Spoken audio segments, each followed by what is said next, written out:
We are going to continue our mapping of the Eberron Adventure Crystals of Mabar.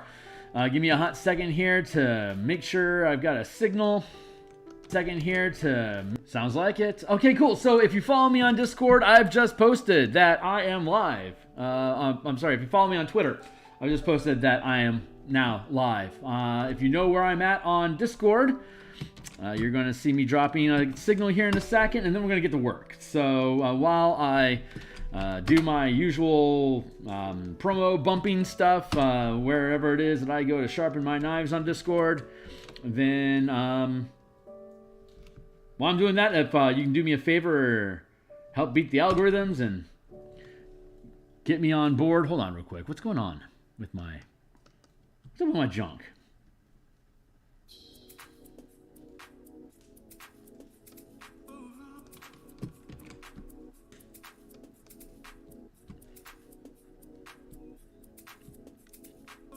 Very good. All right, cool. That's up. And let's see, where are we at? Oh, yeah. Okay, sorry. Got disoriented there. If you could like and subscribe and share and stick around and hang out, that would be super fun because these are pretty long-winded projects. And we're on episode 61 at this point, which is kind of a testament to how long these projects run for. But the kind of point is that we like to build these things on stream. You can see how it's coming along. We can talky shoppy and check out all my other previous stream stuff to see what kind of a mess we get into. And if you check the link below, there's a link to a number of the books that I put on DMsGuild. Whenever I publish something, it's always 100% preview. So you can always see what it is that you are purchasing before you purchase it, just like you would at an old brick and mortar bookstore. So this is the book cover that we created for the project, Crystals of Mabar. There you go. And here we are going to dive into our current maps. So I am going to get myself back up and running here. When I left off, we were chaining terrain together. So let's see if we can continue that endeavor here today. So this, there's that, and that. Okay, I see. These are on separate layers. So I'm going to merge them down into one layer right now so I can keep my life a little more simple. We're going to go with rock texture, and we're going to go with rock and water, and that's where we're at right now. So we're going to put in a couple hours. I'm going to be on for 2 hours, and then I am going to cut stream so that I can be present at my home life. But to be honest, I'm probably going to just keep painting. So that's how we do. So you guys can tap in with me when I come back. But for now, I am sticking around. So let us take a quick drink. We are sporting the Favoritos soft drink, grapefruit flavor today. Sponsor Favoritos, bien por favor.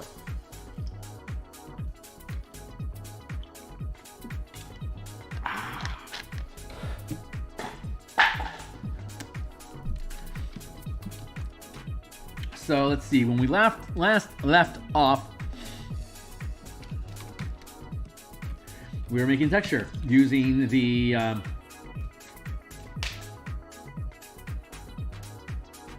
chisel tool that I have. So I'm just getting myself back in gear. Forgive my discombobulation. I'm gonna do this and just push some pixels around. I hope you guys have been doing good. My father's funeral was amazing. He had a 9-gun salute at the Jefferson Barracks in Missouri, where he was buried with honors. 30-some odd years in the military.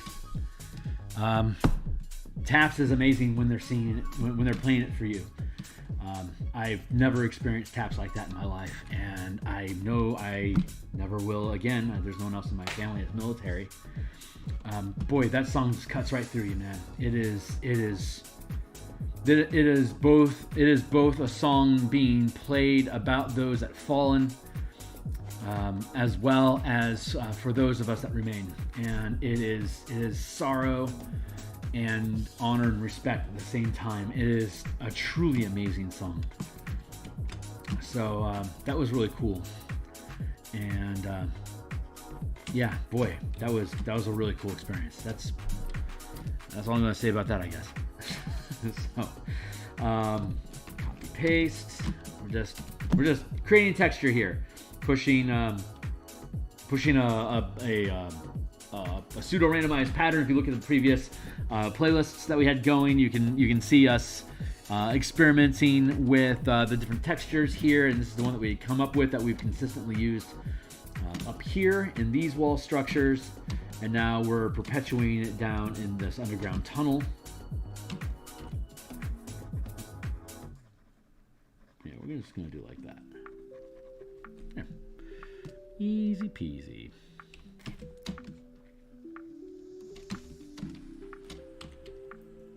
Yeah, let's leave that in place. We'll eventually get to that.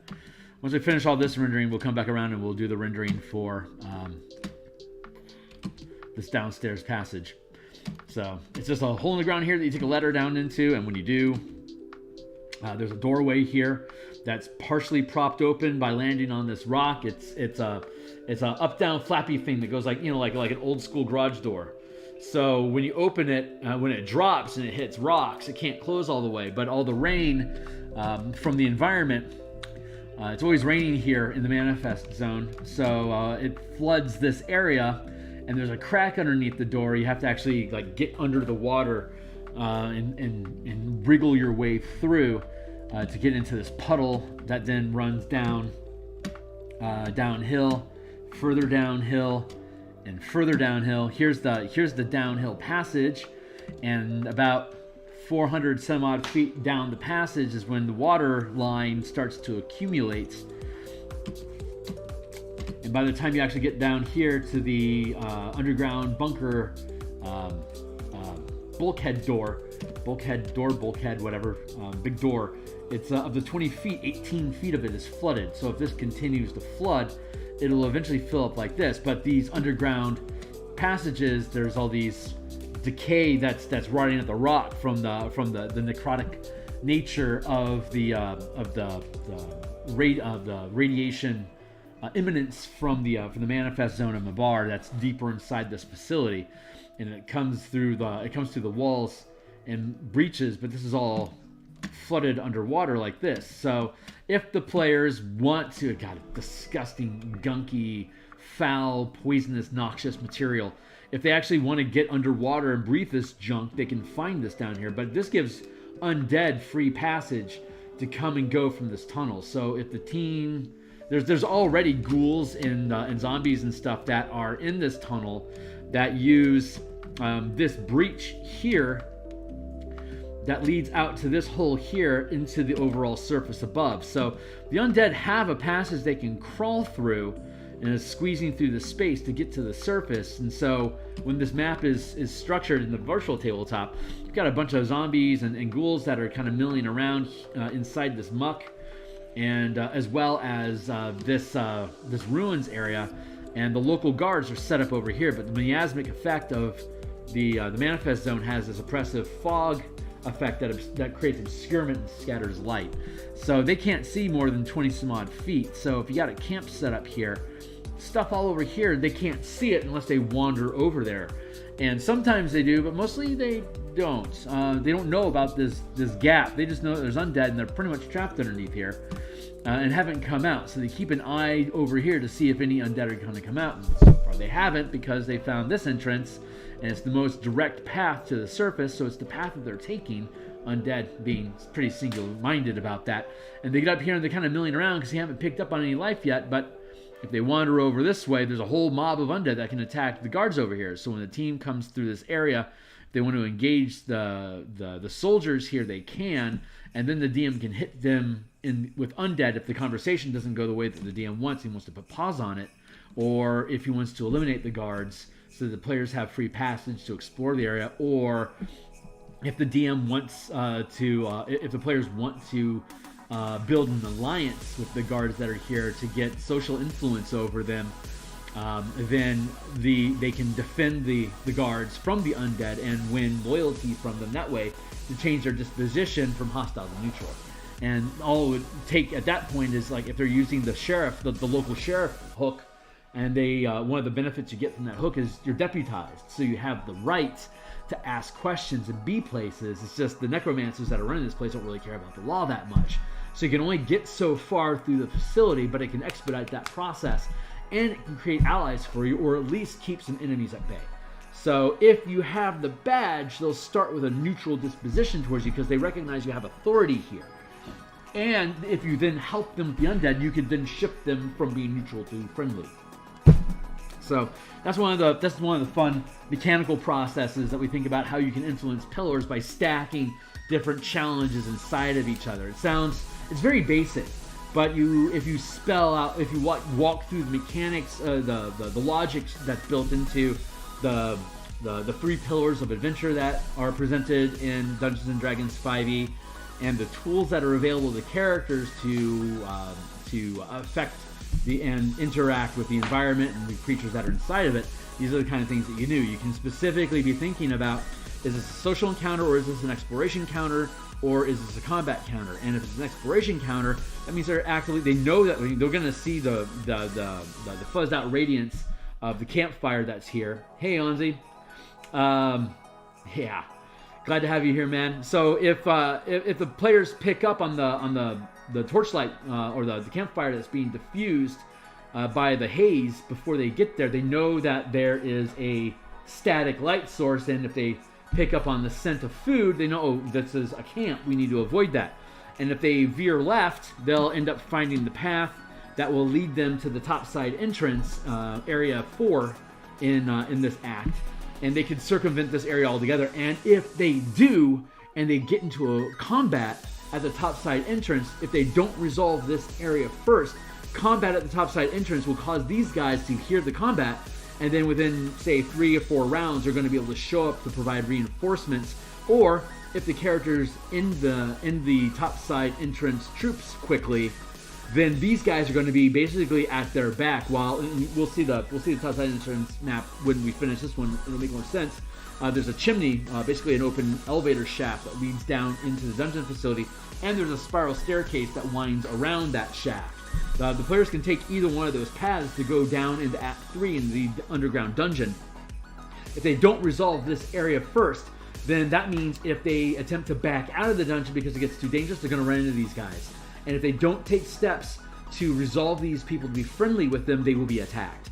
If they go to the topside entrance and they kill all the guards there, these guys are going to know that they're being invaded, and they're going to tip off the necromancers downstairs that we have a security breach. That is their job.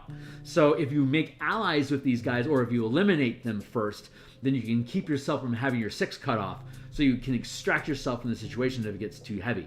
If you take the time to gain neutral benefit, they'll leave you be. You got a badge, maybe. If you're using the sheriff hook, you'll have authority there. They will stay out of your way. But if you are able to push yourself by rescuing some of them or fighting along their side against undead, which they did not bargain for when they took this gig, they will be your allies. And that way, if you need them to back you up while you're exploring the underground dungeon, you can actually recruit them as allies, sidekicks, or you can even swap out a character if you have a death to have one of the soldiers from this crew step up and become a hero. So you've got a lot of different ways you can use the resources that are being built inside of this adventure to backstop stuff, or for the DM to use to escalate if things are going too easy, or if he wants to complicate things, or if the team is putting this into a campaign and they want to withdraw for a long rest.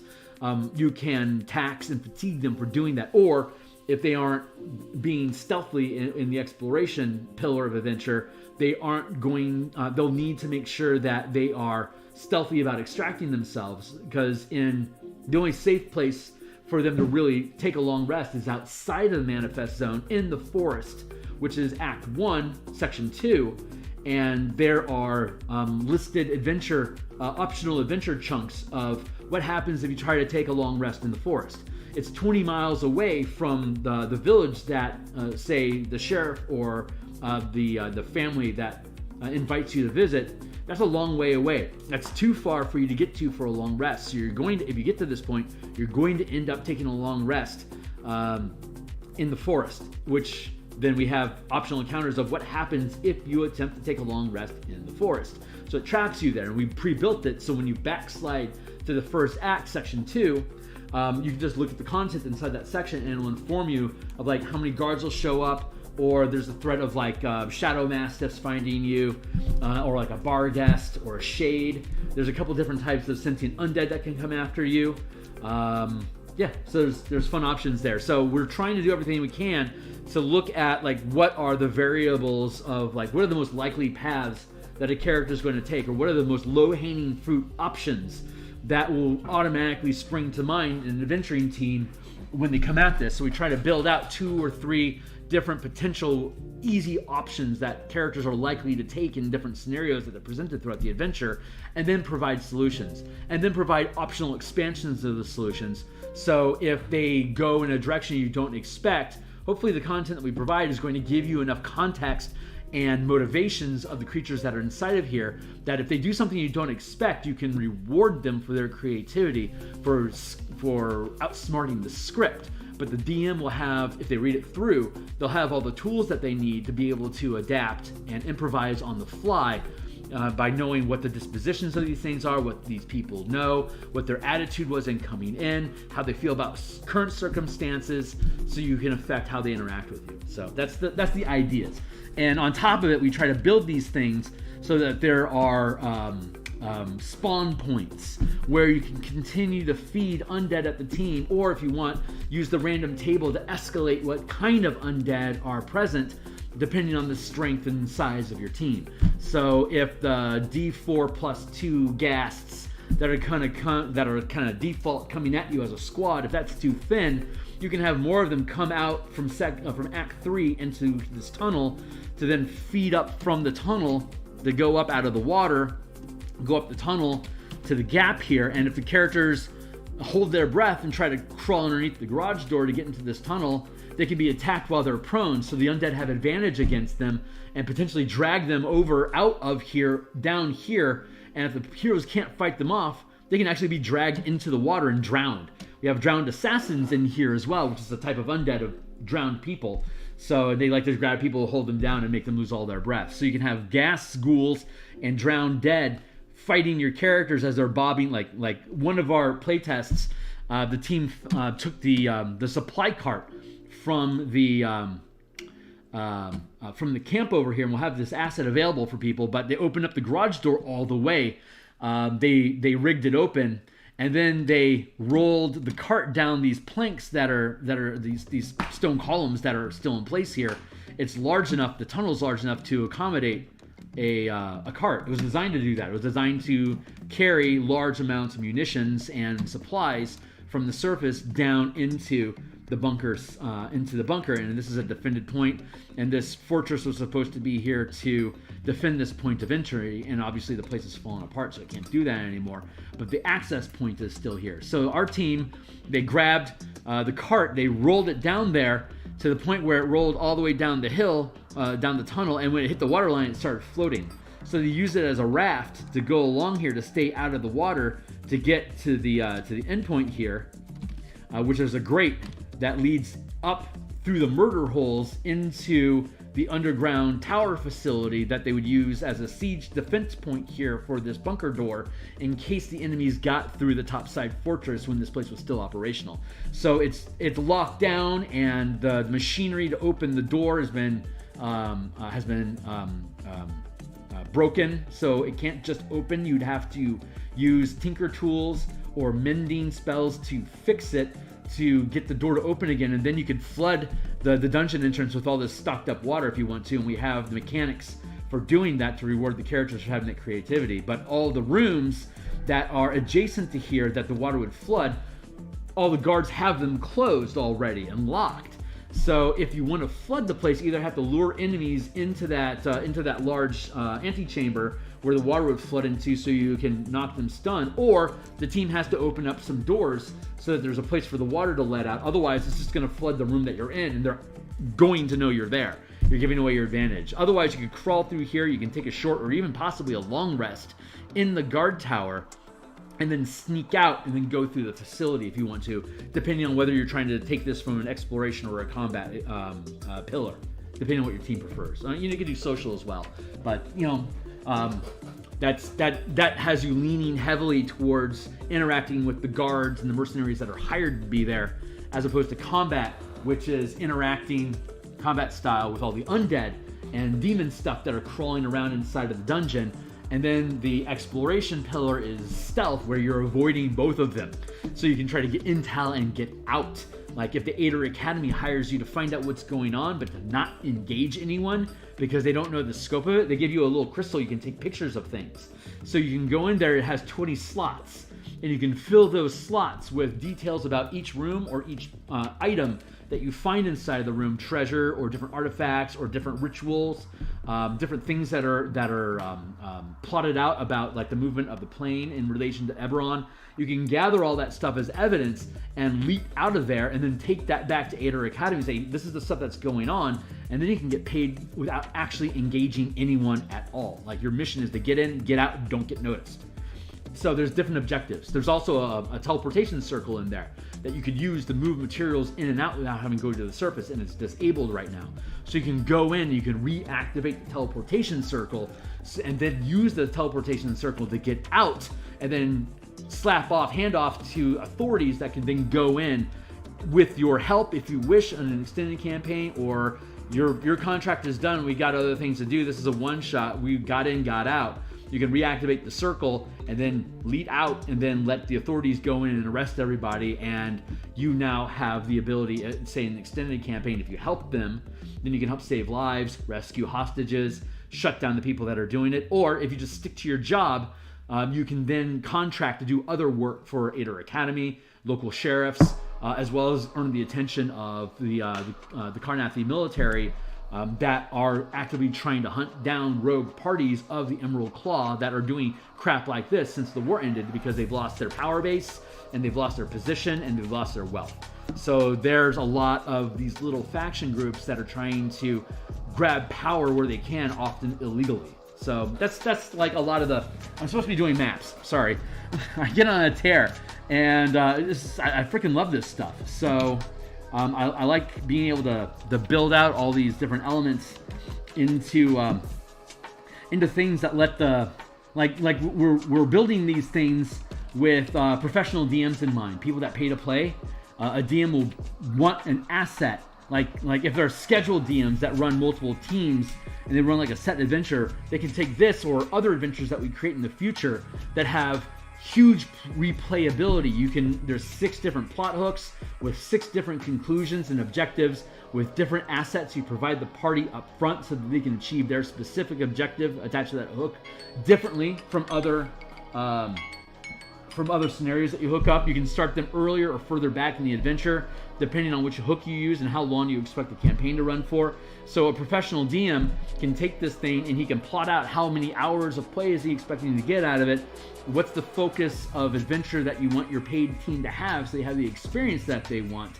And you could use the same adventure and run it a completely different way with a different paying team. So over the course of, say, a week, if you're running 5 teams, you can literally run it 5 completely different ways. The DM doesn't necessarily...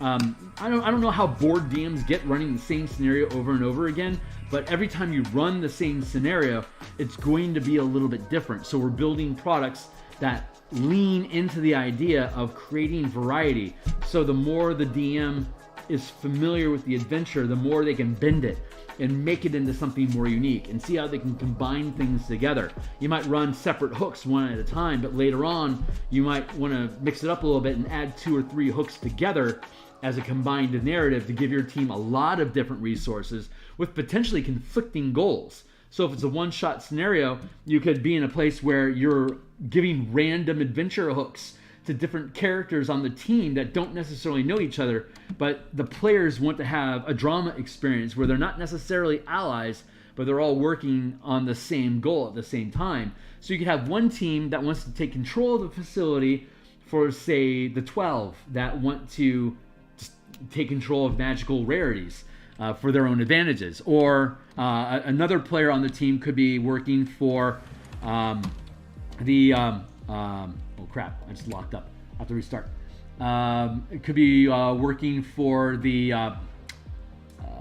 word we're looking for equals Church of the Silver Flame. They could be hired to shut down the manifest zone. You got one group that wants to exploit and maintain the manifest zone. You got another group that wants to destroy it. And those characters are both going into the same environment. And like the DM doesn't have to, you could keep your goal concealed from the rest of the party, and you can have items that you don't necessarily have to tell the rest of the team that you have. Like one guy maybe using a crystal to take pictures of stuff because he got hired by Ader Academy, while another character has a full map of what this facility looks like. It just doesn't tell the team, but he knows where all the secret passages are. So if things go sideways, he can leap on the team and get out of there and go down a passageway to find his objectives and then come back to the team while they're in the middle of a fight, for instance.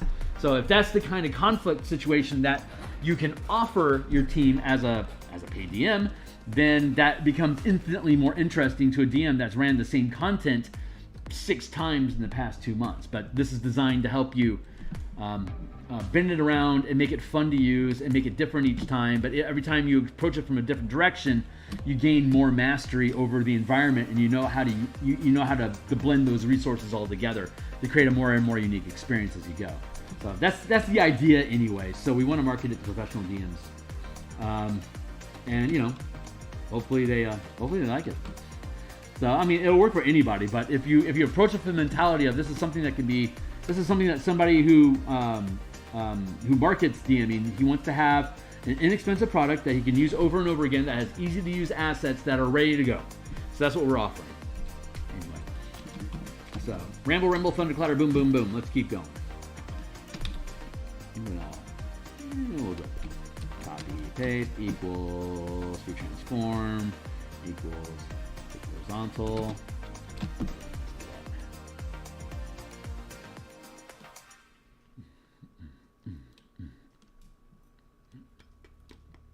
Like everything else that I do, you'll be able to read the entire adventure front to back, but you'll have to purchase the adventure to get all the zip file with all the map assets, the VTT stuff, the tokens, the player handout aids, all that crap. That's for people to actually pay for it, so you can see what it is and take inspiration from it, and maybe even hack out some of the maps that are going to be inlaid into the actual content for DMs. But I mean, if you can't afford this stuff, then use it anyway, and get me on the back end. So I find if you just let people use stuff, if they value it and like it brought value to their game and it's stuff that they want to use again, they come back around and they buy it.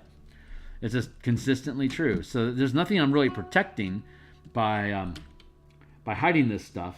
In fact, it just says I don't trust. And this to me says I trust you as a mature consumer that's here looking for things to help you. And if what I have done actually helped you, I'll just assume that you'll get me back. So I don't know. It just feels honest. So I like it. Merge down Dale. I can take this like that. I guess I could have done both sides, but well, here we are.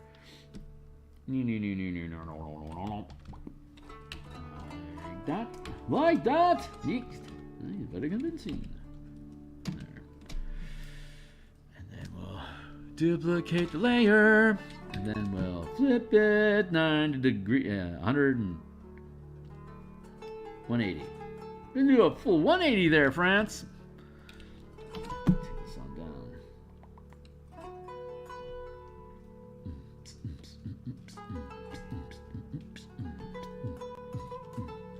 Good times. Nice. That's new pussycat.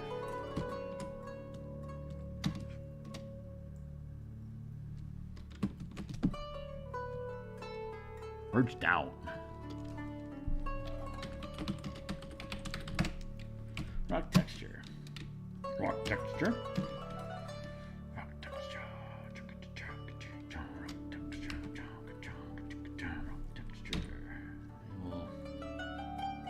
grab that.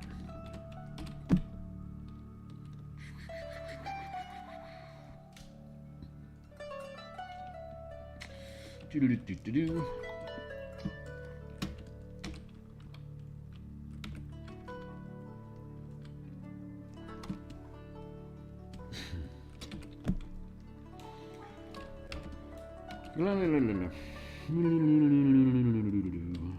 Let's get that mouse out of the way. Let's see where we're at. Nice. Get that packet up. Nice.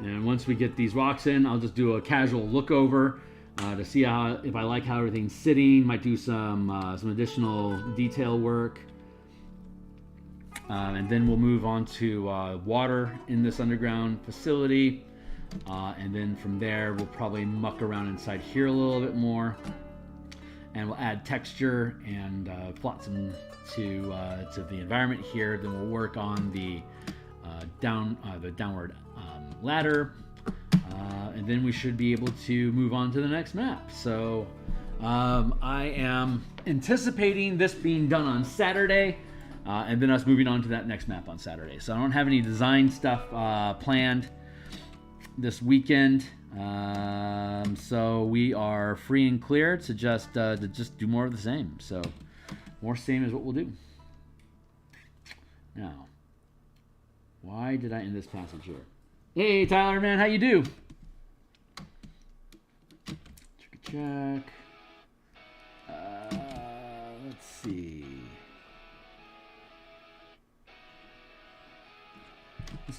Let's do a double check here real quick, just to make sure my head's screwed on straight, because it's been a little while. It's been a hot second since I've been here. So 5, 10, 15, 20, 20. Let's just do 5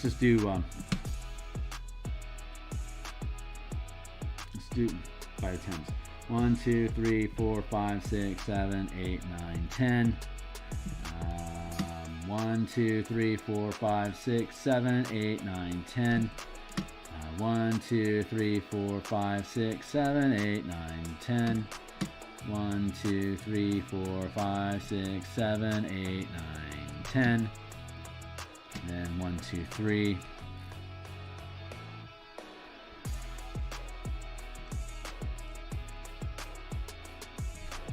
15, 100, that's panactic.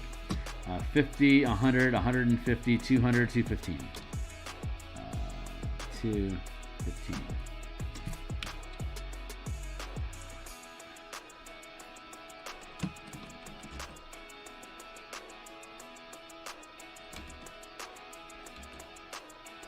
One, 2, 3, 4, 5, 6, 7, 8, 9, 10. Great.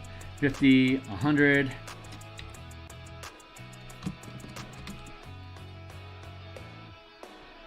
150, 5, 10, 15, 20, 25, 175, 175.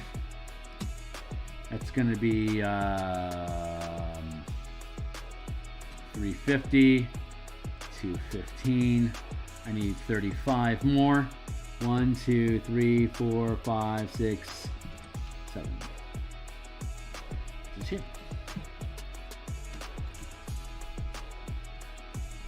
Tyler says, we are currently painting the table, however. So,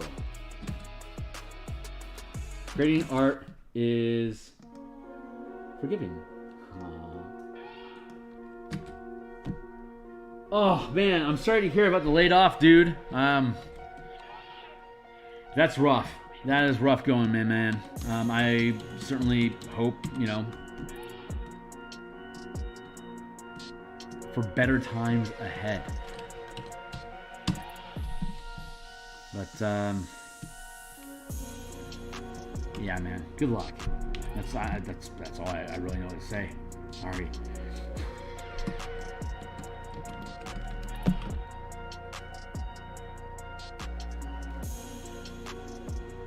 Oh yeah, that's why I have those dots there. So that completes that to there. Is that how I want to do? I think it is.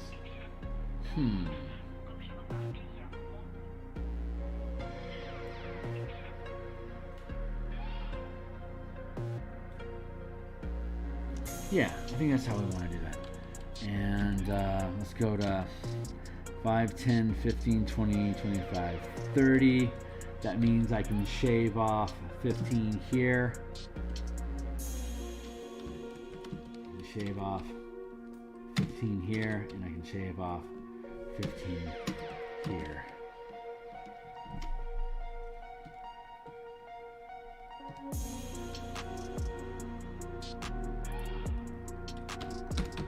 Yeah, so let's just do that.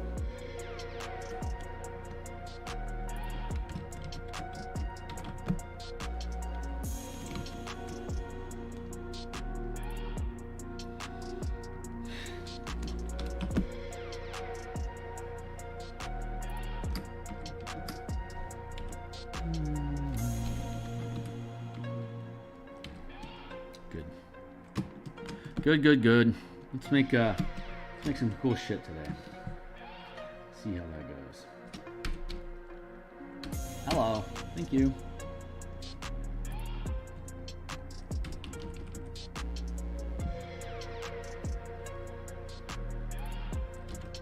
Yeah. Painting a table.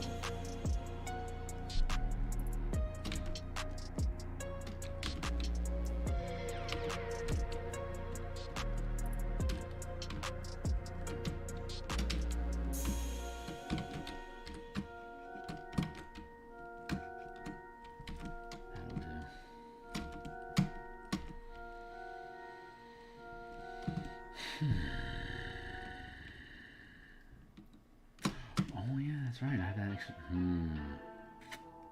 Interesting.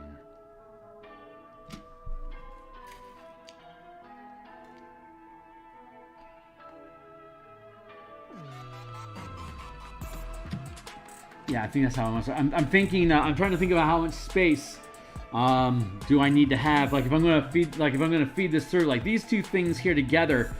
What is that? 1, 2, 3. That is odd. 1, 2, 3, 4, 5, 6, 7, 8. That's 8 inches there on a 1-inch square. So that's the width of a 17 by 11 legal size page that you would feed in. So the 10 inches gives you a 1-inch buffer on either side to feed the spool through. So if this is 17 inches here, then I have to take into account this top side entrance here as additional space. So I think, well, I've got the measurements right from door to door is 600 feet. So that paces out. Now it's just a matter of me, I guess, just detailing it and then choosing what I'm going to sacrifice along the way. But that's hardly a horrible detail. So where is that coming in from? Got these dots. More dots. There they are.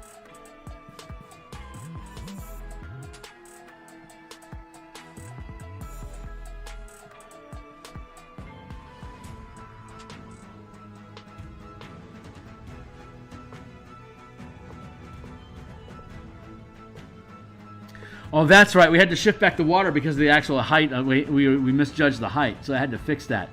That's where that all came from. I gets it now. So we're going to be here. We're going to kill that. We're going to be here. We're going to kill that.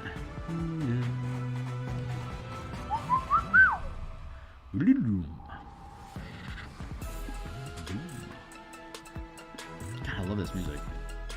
This is Eastern Drill by... I think it's Blue Steel. Hold on, let's look at it. Yeah, Eastern Drill. Oh yeah, by the Bonkers Beat Club. Aww.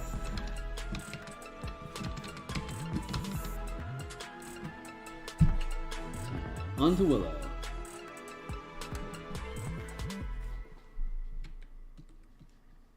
I don't know the reference. I know the movie. Haven't watched the show though. I understand there's a Willow TV show, but that hasn't really caught my interest. I'm really picky about my media though.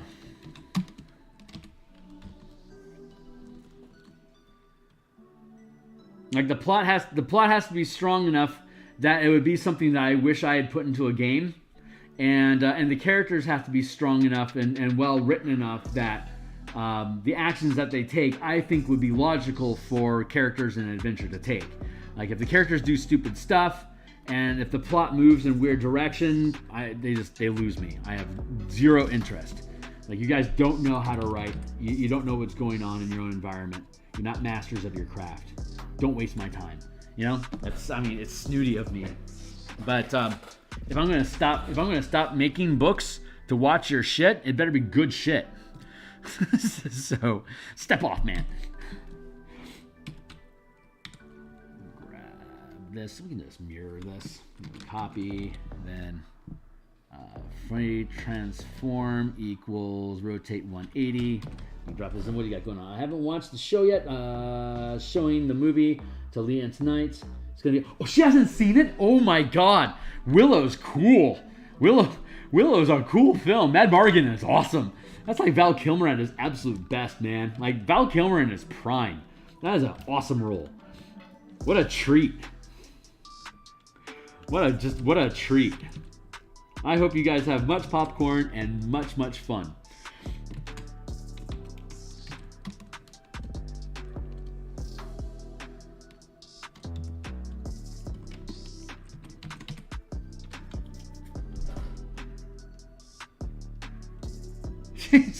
Puppy. I haven't watched the most recent Rick and Morty episode yet. We were I was traveling, taking care of my dad when the new episode came out. So I haven't stopped and taken a break to even watch 20 minutes of content. So I love Rick and Morty, and that's how bang on I've been since getting back in the saddle here. So.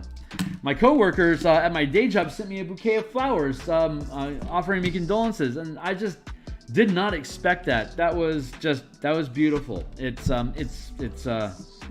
Tyler, man, I hope wherever it is that you got punted out of, I hope wherever it is that you end up landing, that you have people that genuinely care about you, because goddamn it, you deserve it, man. You really deserve it. And let's see, this is supposed to be wall texture. There we go. So. Like they say, when a door closes, you can just open it again, because that's how doors work. So just, you'll find it. You bet, man.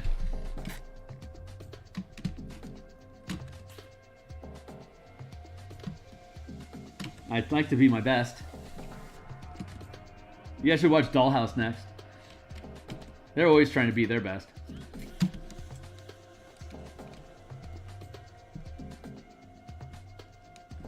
I tend to find we're our best when we don't expect it. When we get caught off guard and we get taken away in the moment of compassion and caring about other people around you, and you end up saying things that you never thought you'd say before, and it comes out of your mouth and it just feels true. That shit's amazing when that happens. So I'm going to, I'm just going to build. What I want to do is I want to have a bit more transition from this muck just into more, just like seeping in like that, just to have a little more sparse. The further away it gets from the edge, the more sparse the stone representation is. And I want to have that sort of that kind of blocky language so that it feels consistent, so I can have similar things. I need to have different textures for the ground when I do the ground scuttle, but I like this pseudo blocky sort of look coming out of the rock here. So, and I think I can. Oops, not the right eraser. I think I can take an eraser to this also to create some negative space in this wall stuff. I think that'll look good, and it shouldn't take too long for me to do that. And my brain is trying to receive signal on how I should be doing the ground texture. And we have the watermark next, so I'm going to finish this bit up here, and then I'm going to go back and visit that puddle up top. So I don't think I like how it sits, a little sloppy, and I definitely want to have a bit more going on here on the ground. This looks it's just too pale. I want to keep this this general value, gray value, because it it stands out well from the other assets that are on the map, but at the same time, it's I think it's too disjointed. So I need to figure out a way to fix that. And I'm hoping Muse is going to drop into and do some piloting for us a little while, and trust that she'll find a path for us to get through this one. So we got to stay over here.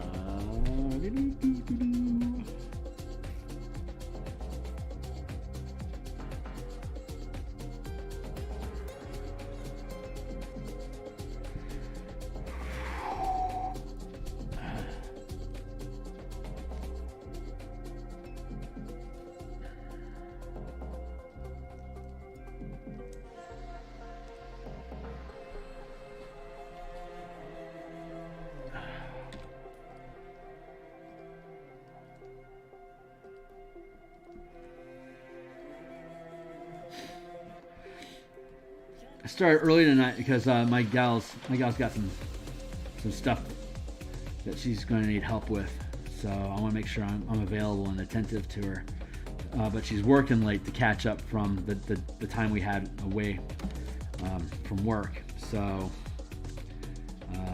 I started a little earlier so I could finish a little earlier. So when she's off shift, we can be there for each other. So.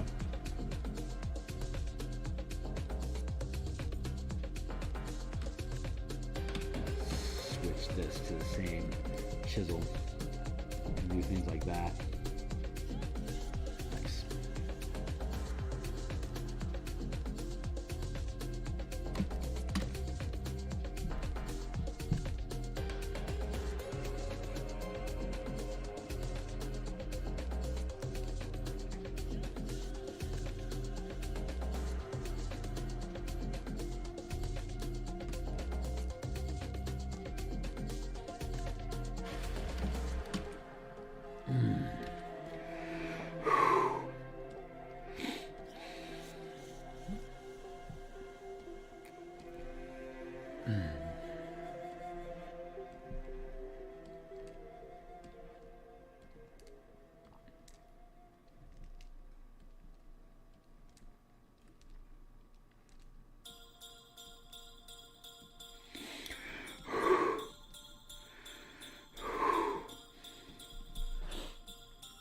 Let's see. The Upper Spelljammer has been looking. Hey, thank you.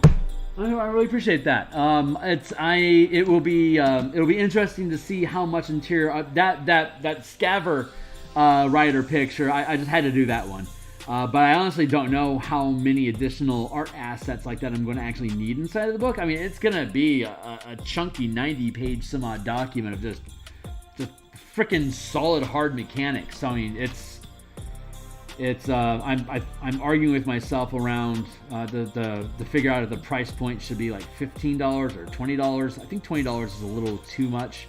I think I can comfortably sit with $14. I might try like $17.50. That then can be bundled down and sold for like 15 instead. So there's what kind of discount is that? So I got a 12% discount, and then once I bundle it, I can drop it down to like 25% and start stacking it up with other stuff. That's just kind of what I'm thinking about. I'm not sure exactly how it's going to flow. Price pointing stuff, I mean, there'll be a shitload of value. But if I make it too high, then when people read through the full content, they're like, that's a little stiff. I don't know if I want to pay for that or not. And then they just end up using the stuff without ever getting around to paying me. But so I found, like with the Color Mana System bundle that I have, it's linked down below, by the way. You can read it cover to cover for free. I found that once I started adding in additional components so that it got bundled into an ongoing package of advancing, of ever-evolving content, I found that I got a lot more buy-in from people, and like I'd see, like it's not unusual for like me to see somebody, like 2 or 3 people, to grab Spell Point Warlocks for free, and then have like in the next 2 days have someone buy a bundle of all the books for $20 minus $1, and the Spell Point Warlock isn't included in that bundle. So I know of those 3 people that grab the Warlock, and this is consistently true, about every 3 or 4 people that grab a free copy of my Spell Point Warlocks, it's pay what you want, but they take it for free. after they read it, they come back around and they buy the whole bundle. So that is incredibly satisfying to consistently see. Like, pay what you want for the Spellpoint Warlocks book. It's Electrum. It's sold about 340 copies so far, and there's only been about 800 downloads. No, 720. It's got about a 50% purchase rate, which is incredibly high. Most pay what you want to have a 5 to 10% purchase rate, like of for every one that's purchased, most of them have 19 that people just take for free. I'm sporting 50-50 because when people read the fucking thing, they're like, this is solid content. What else has Phil got going on? And then they start kicking through the rest of my documents, and then they start dropping coins on it. So I'm really hoping that both this Eberron Adventure and the Spellpoint and command system that we're building is going to have similar value. I can create small little vignette pieces like I was talking about earlier today, like the Scaver Knights. Build an organization of Scaver Knights that you can hire as a squadron to be commissioned to fly on, say, your Hammerhead ship. You can commission them for X dollars a day, whatever the mechanics is that we showed earlier today about purchasing squadrons. It's like an elite unit of 3rd rank is 2,000 gold pieces per season per 50 foot of space. And a 3x3 scaver, you can fit 1, 2, 3, 4, 5. You can fit 5 huge size scavers inside of 150 foot block.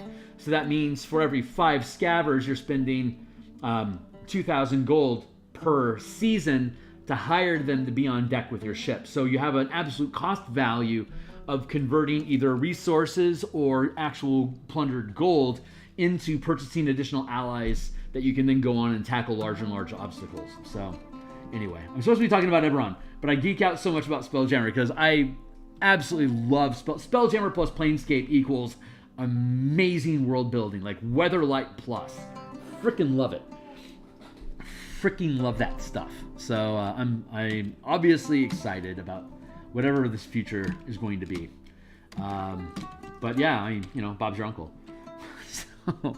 So that's the world that we're moving into. I am really excited about getting getting the Spelljammer's Combat and Exploration done, so that we can finish our work on the in command of squads and armies, and then we can convert the full Dragonlance adventure and the board game into the command combat system, so that you can, instead of we can change it so that your whole plot hook is that you're part of the military and you're in this area because it's where you're stationed to go because there's been conflict brewing, and lo and behold, this town of stupid whatever is under attack, and well, you're there to help try to get the villagers out before they die while holding the line, so we can scale out things and build a regional map using the world map that they provided for us. We can zoom in on that and have a line of advancement where the Red Army is in comparison to all the sites on the map. So we can actually have an advancing wall of different units at the 50-foot mile scale for where they're stationed. So you can see where the front is. So you know where your character can maneuver hex map or point crawl style through the Dragonlance adventure. As you gain levels, you gain more rank in the army, and they give you larger and larger squads, platoons, divisions to have a larger and larger influence by the time we get to the end of the adventure. I shan't spoil it here, but you end up with some kick-ass resources, and if you're you get to the end of it, then you can jump off into one of the other campaigns that they have for you, you can segue Dragonlance into Descent into Avernus if you want to, by having Takesis drag your facility into hell, and now you have to free it from the Dragon Queen. And we can curve from Dragonlance into the mechanics that we're doing with Descent into Avernus, so that when both of those products are out, we can build a gap bridge between those two adventures that then pan out to sell both Spelljammer Combat Exploration, Armies and Kingdoms, and Descent into Avernus, and you can have all those bundled together. It'd be like $50, but we'll downsell it to like 35, for instance. So it'll be like 30% off, but it's still a fat chunk of change for Adam, Ukulele, and me, since we're all working on this thing together. But that's the power of using D&D assets when you are building big. Like when you're building these large mechanical pieces. A lot of people will there's been like 3 mass combat options released on the DMsGuild this week, on top of like the 40 some odd that I've already looked at in the past. Obviously none of them are doing what we're doing, because it takes years to develop the shit that we're doing, and I'm devoted enough to the cause to invest the time. I'm certainly not trying to make a fast buck. I'm trying to prove a point. And Crusades will always have more dedication to the craft than Profit will. So when you're a believer and you're on a crusade to help DMs think bigger and better about how they can play 5e games, then your focus and dedication is going to be a little bit more fierce, and the results are going to be a little bit more sincere, and I think folks are going to enjoy the results just a little bit more than what they would for somebody that just takes second edition mechanics and converts it into a D20 test. So you're kind of missing the point of what 5e was attempting to do, which was to simplify and unify the mechanics, while second and first edition was specifically building various sorts of subsystem tools that intentionally operated differently. Like searching for secret doors is like X on a D8, as opposed to like the saving throw system where it had set numbers that was like a normal saving throw that you would try to roll, versus THACO, versus spell, like memorizing specific spells per day. There's a lot of different subsystems that existed in first and second edition that 5e was really cool about unifying.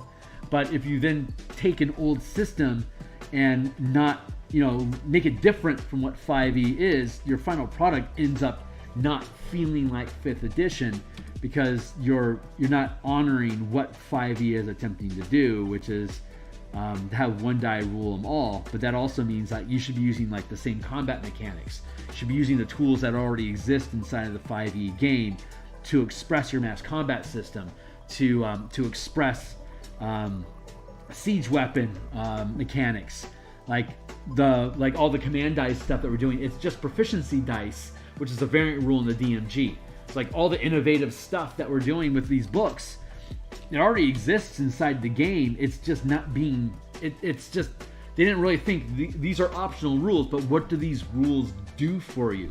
What advantage do you have using a proficiency die instead of just a flat proficiency bonus? Yeah, it's a variable, but what is that variable doing for you?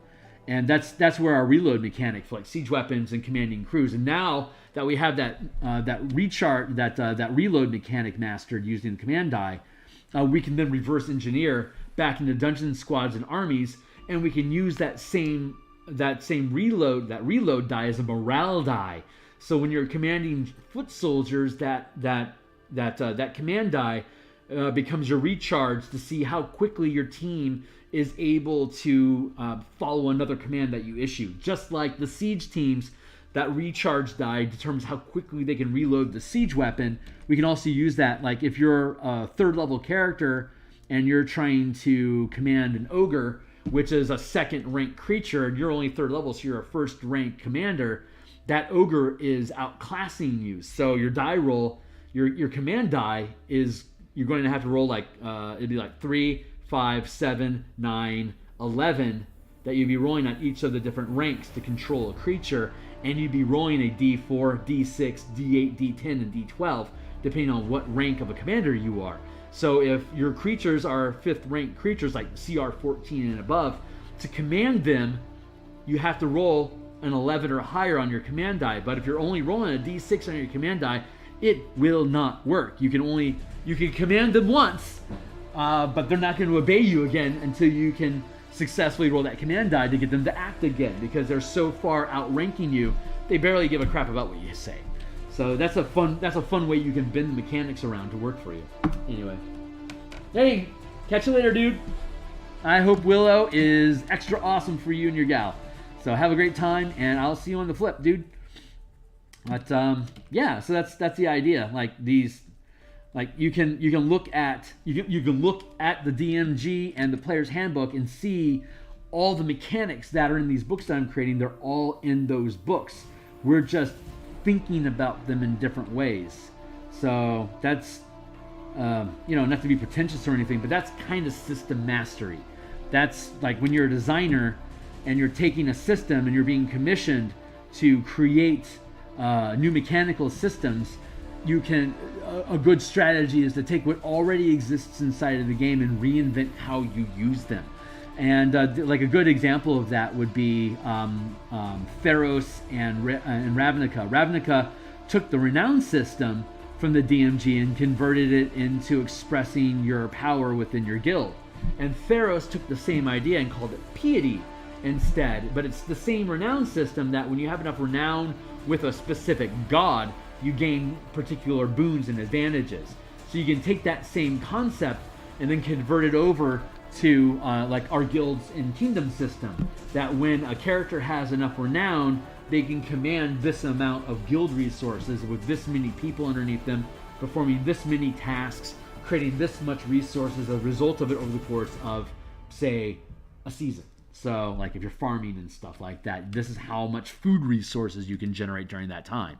But all those mechanics already exist inside of the Player's Handbook, DMG, and other adventure supplement books, where again, we're just taking those mechanics and bending them to use a new narrative to create new ideas that your characters will find familiar, but be excited about how they can apply them to the game in a new way, which kind of opens the door for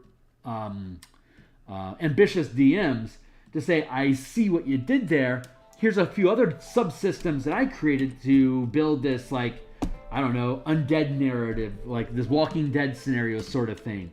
I don't know, whatever. Like if you have, you could build a renown system into your warlocks. So like if you want to have your Mystic Arcanum, you can have your pack magic, but if you want to get your Mystic Arcanum, or like say you want to have more than one option for your Mystic Arcanum, you have to have X amount of renown with your pact, with your otherworldly patron. So like you don't have to be an ally with them, but if you if you actively make alliances with them, they can grant you additional boons by increasing your own renown. So you can build renown into every game, and each one can have its own unique impact on the patrons that you serve, or the cities that you defend, or whatever, blah blah blah. That's just like one of like a zillion examples that you can use. So, but that's demonstrating system mastery. Like you understand how these tools work, and you know how you can use the mechanics to inform and embellish and improve the narrative that you're attempting to explore. If that shit makes sense. So hey, Dragon. Recharge. Warlock Renown. Give the patron more warlocks and get profit. In my Eberron campaign, Sire, the Nation of Sire, the marks of making, the people that created the Warforged.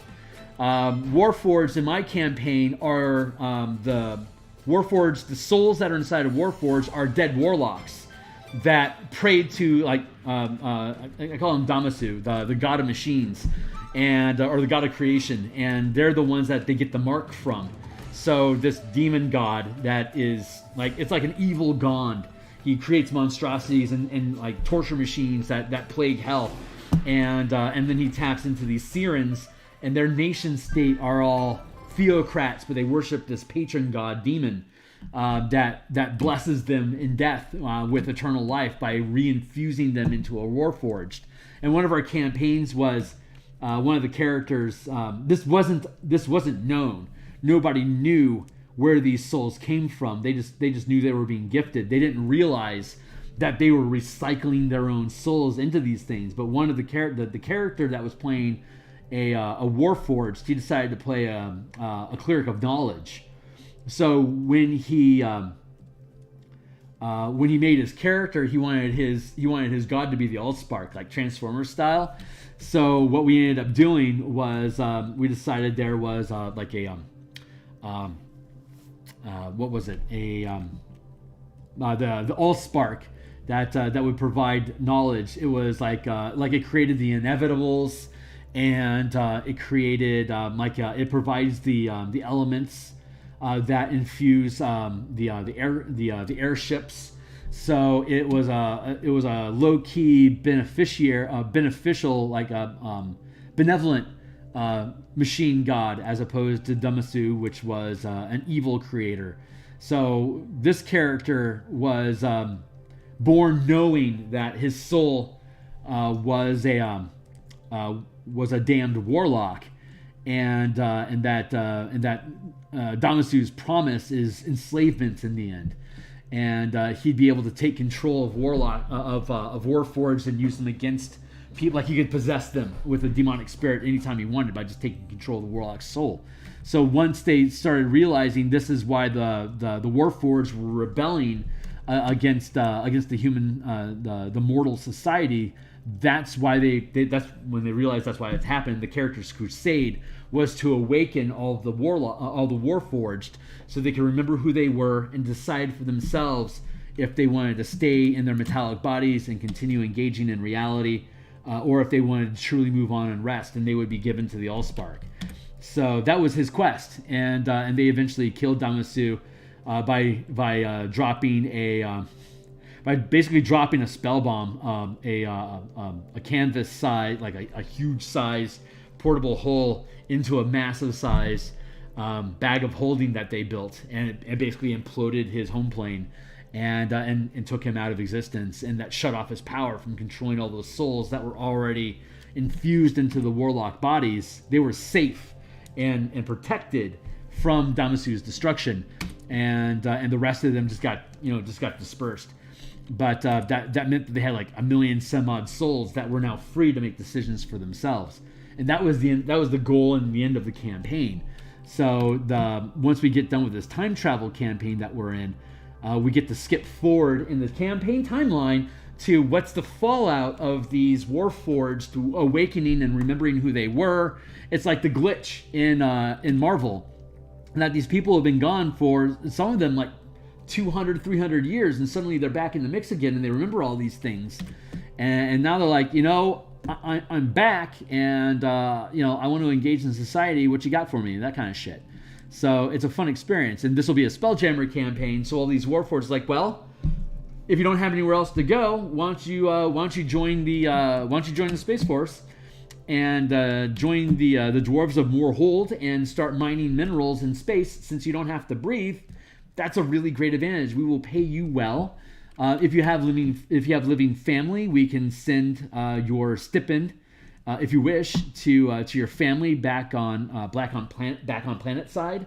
So I like when you run multiple campaigns in the same campaign setting. I like to breathe between them. So like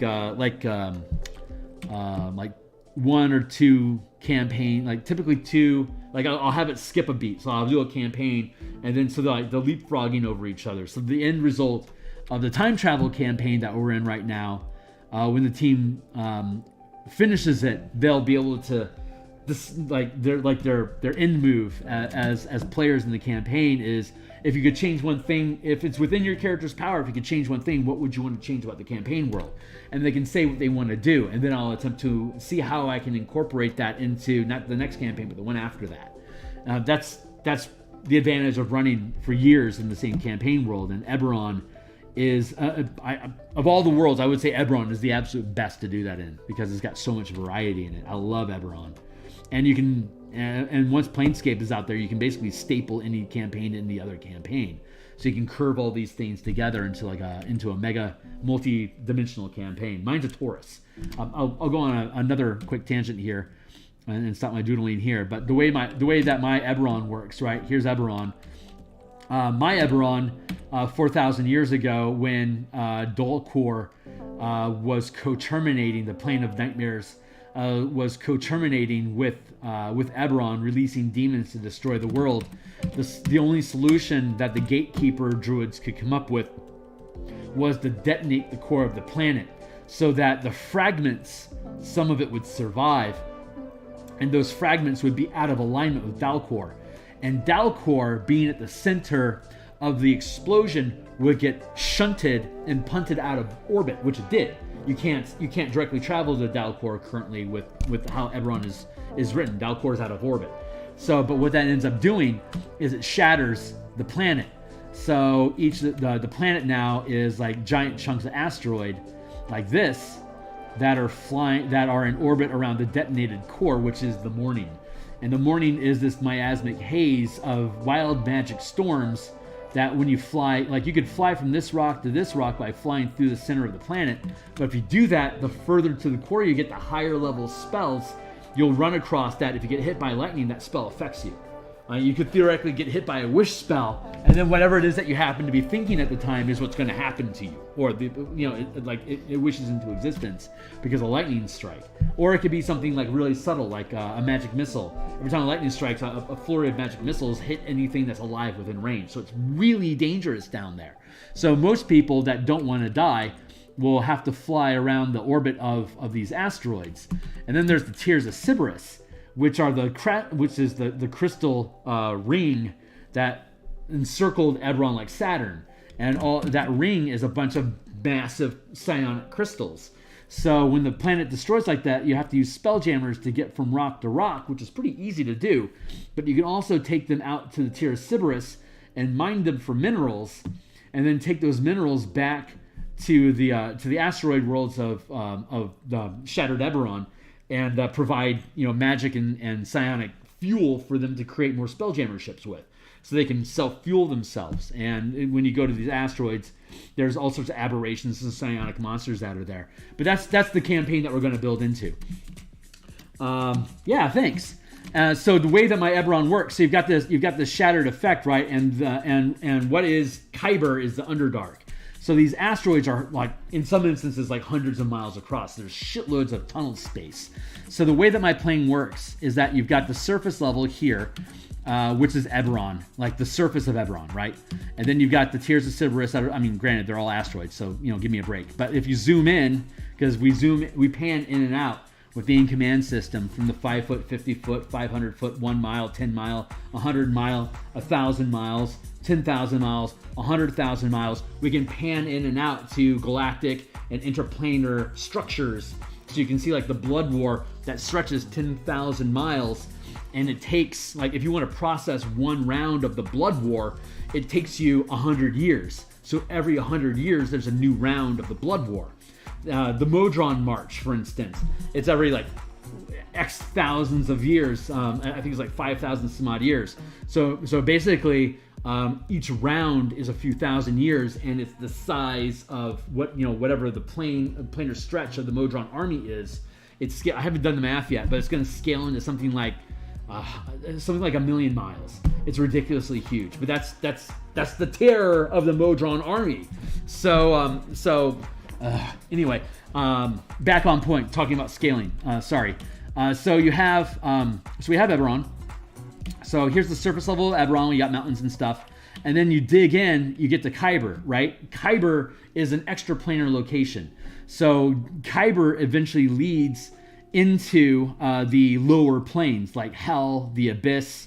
So you've got normal reality, and then you slide into the Underdark, which then slides into the outer planes, which then exits to the astral plane, which then circles back around to the wild space that then envelops the astral space that then envelops wild space, which then envelops the Eberron, which then goes to Kyber, to the lower planes, to the astral plane, to wild space, to Eberron. So it's a torus. And if you know what a torus is, it's basically a donut that cycles. So you've got this, it's like, if you know sigil, for instance, it's a torus. So it's basically a donut that's like constantly like warping. It's like it orbits itself, if you can imagine that. Like if you've got a donut here, and the inside, like, I'm gonna do it better. The inside eventually rolls around, it becomes the outside, and then it rolls around again, it becomes the inside.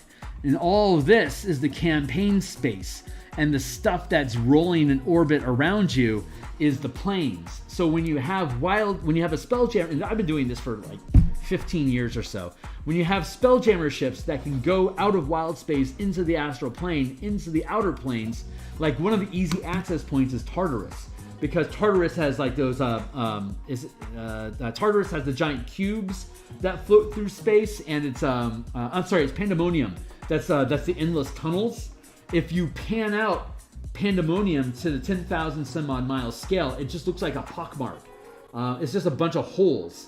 So you can fly your ship into a hole, and it takes you into a tunnel that leads into deeper layers of Carcery that then, or a Pandemonium that can then branch into Limbo, which can spill out into the astral plane, or you can take another turn and it'll take you like into Hades. So you can do you can find like the river Styx and you can float around that. So you can use your Spelljammer ships to navigate through infinite spaces by focusing your mind on what your destination is. And our Spelljammer supplement has like how familiar you are with a location is how quickly you can arrive there. So like if you want to go someplace and you've only heard of it, it can take you months or so to get there. But if you sit down and have a long conversation with somebody who's been there before, then you can have, you don't have a description anymore. You can gain a rank as though you've been there once. And the longer you spend with somebody telling you stories about this place, the more of an image it forms in your mind about where your destination is. So you can hone in on their memories. So depending on who it is that you find is going to create the scenario where your characters end up at when they travel through astral space to the location that they want. You may end up at a warm cottage on a mountainside as just like it opens up. And like if you roll really high on your navigation check, you can get within miles of the destination that they imagine. If you roll just a shit roll, you'll just end up in the same wild space sphere or in the same plane of existence, but not specifically there. But the higher your DC is, the closer to the specific point. Like I remember this tree on this planet when I was growing up. I lost my puppy and I buried her there. And so if you roll a natural 20, your ship will just like wink into existence and it'll just be floating above that tree. Like that's a natural 20. And if you roll a natural 1, you end up at the opposite, like the furthest point possible in that wild space sphere, away from the point that you intended to. Like you'll be on the opposite side as far away as possible, maximizing the amount of time it's actually going to take for you to close by going through astral space. So the DM can manipulate die rolls or results of stuff by who are you talking to. You can be talking to an asshole, or you can be talking to somebody that's really friendly. You can be talking to somebody with a violent history, or you can be talking to somebody that's very peaceful. And the DM presenting who the NPCs are. So now it becomes important who you know. So the sigil, the City of Doors, becomes even more important because it becomes an information resource where like you can consult sages and spend time talking to sages, or spend time reading books about locations. And the more it forms a mental picture for you, the quicker it is for you to arrive. But is it faster than just dumb lucking your way into the place? How much time are you going to spend researching versus how much time is it going to take there to get there as a result of that research? It's a gamble that the characters have to make. So now things like commune, divination, wish, these high-level spells, you can only use them so often, but they become very resourceful. They become keys, like maps, that lead you to thoughts and ideas that will take you to different planes of existence. That's the kind of shit that we're building. So, but yeah, this Taurus system of planes, that was, I never thought of that before until Keith Baker introduced Eberron in 3rd edition back in, 2004. So I've been using that system with Spelljammers since he came up with it. It's like, wow, that toroid effect's really fucking cool. So, and then like with this asteroid stuff that we got going on here, the moons of Eberron, they aren't physical locations that you land on. They're gates that lead you to that plane of existence. So when the moon is new, when it's a new moon, and it doesn't exist anymore, the gate is closed. When the moon is full, it's as open as it can be, and things can freely travel in and out of it. So when it's, when it's slit like this, it's protected, so it's difficult to enter that gate. So you have to coordinate your movement with what the moons are doing to be able to access these different planes of existence. So that's the idea anyway. But it's fun. That's a really fun way to recreate the planar system, to use all the toys and tools that exist inside of Eberron already and blend it in with Planescape, which is coming down the pipe, I guess next year. Yeah, so you can do that shit.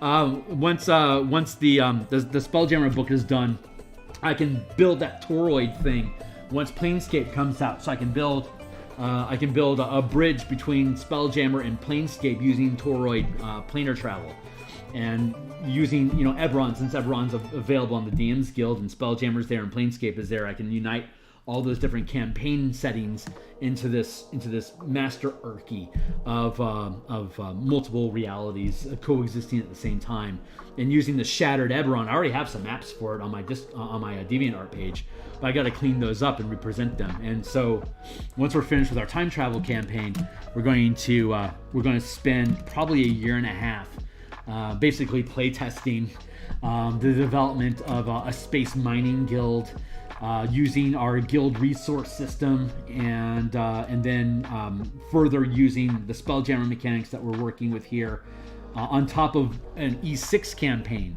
So it's the characters never gain levels; they always start at level 6. But the players will have a roster of characters that are different types of specialists, so they can pick different tasks. Like, let's go prospect a new mine in this asteroid over here that hasn't been touched before. And so they'll want to pick spelunkers and explorers to be able to delve into the geodes that exist there and put markers on things, so that when they extract themselves and fend off any threats that are inside of there, the next phase of the adventure, they can go in with a mining crew that's specialized in geology, breaking down resources, and setting up a supply chain with the guild resources that they have, investing in trade lines, general security, and construction per day with manpower, so they can start extracting the minerals that they can then use those as resources to trade with the asteroid nations to gain more commodities that they can then expand their organization with. So in this campaign, the characters aren't going from, we're finishing a level 1 to 20 campaign right now. They're level 17 already in our time travel campaign. So although it's normal for me to run a 1 to 20 campaign, the only time I don't is when I run an E6 campaign, when your maximum level is 6, but the CR continues to increase the longer the game goes. So your characters are always being overwhelmed, and the only way you can survive it is by gathering more resources and more powerful allies and creating armies to hold off incredible threats. Like, if the Trask comes to stomp on your town, you're going to need about 6,000 men on horses to be able to bait that thing down to take it out before it crushes everything you know. So that's something you can do if you can accumulate those troops. That's going to take some networking and promises of loot. Maybe you have to go on some specific adventures to raid a dragon's lair so you can cash out his treasure trove, so that you'll have those resources available to pay off the people that you said you'd make good with. So there's a lot of fun things you can do with resources when you build them out. But those are all just using the proficiency die to manage all this shit. So so that's the asteroid campaign. And then so there's no true end to a campaign. So the goal of the campaign is to take them from, they'll start with 4 points of resources, and then they'll scale up to, once they get to 100 resources, they'll be basically like a Waterdeep size community or a guild system that can span the planet. They'll become like an interdimensional force that has to be reckoned with, and they can start calling shots on shit. Like, they can start demanding favors from demon princes and stuff because they're so huge. So they aren't trying to go from level 1 to 20 as a character. They're trying to go from 4 to 100 resources in their organization. And when they screw up a task, they lose resources. The characters stay strong, so you can build objectives that you think your team of 6 level characters can tackle. But you're always trying to score more resources and reinvest them into like more ships, more miners, more security detail, better weapons, more alliances. Maybe you make alliances with the Drow that are using spider ships in space, so that they're pirates, but you've contracted them to be privateers for you, so that you can keep like the Sarlona Navy off your back, because they want crystals even more than you do. So you're constantly butting head with the Sarlonan army, and so you need to have enough privateers to keep them distracted while you're trying to extract these minerals and yeet out of there before they grab you. So there's a couple different fronts that you're fighting. The Illithid take interest. Beholders are rampant in wild space. So you can do all that crap, and 6th level characters are going to get their asses handed to them by a beholder. So you really got. We've done that before in our Dark Sun E6 campaigns, where they found a nest of beholders that had enslaved a Spurf Neblin deep society that wasn't affected by the surface wars of Athos. The Underdark was unchanged. So there's metal down there, but it's all radioactive metal. So if you bring it to the surface, it just turns to dust. Hence, there's no metal on Athos. But if you dig deep enough and stay down there, there's metal. There's metal down there. But the things down there that are using that metal are horrible, horrible things. And when you're limiting yourself to only 6th level, like that beholder is a huge threat that you need to strategize to get yourself around. Our team got TPK'd on that. But they had a cool idea of distracting them, but right out the gate they rolled natural ones. Like 2 of them rolled natural 1 on their attempts. It's like, oh yeah, you guys are just disintegrated. You're out. Down a man immediately. Well, crap, this is going sideways. So, they ended up TPKing off of a pair of beholders. They didn't expect 2 of them, but they didn't do their proper research to find them all. So they got bushwhacked, and they're at that point they're like, well,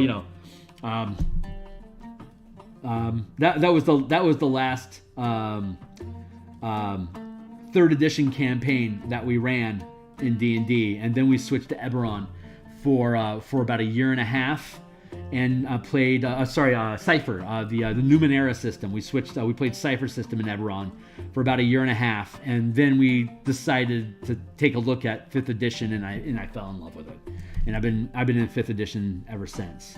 But yeah, there's a ton of cool crap you can do with different styles of campaigns, and that's looking a little bit too conforming to me. So I think I need to mix that junk up a little.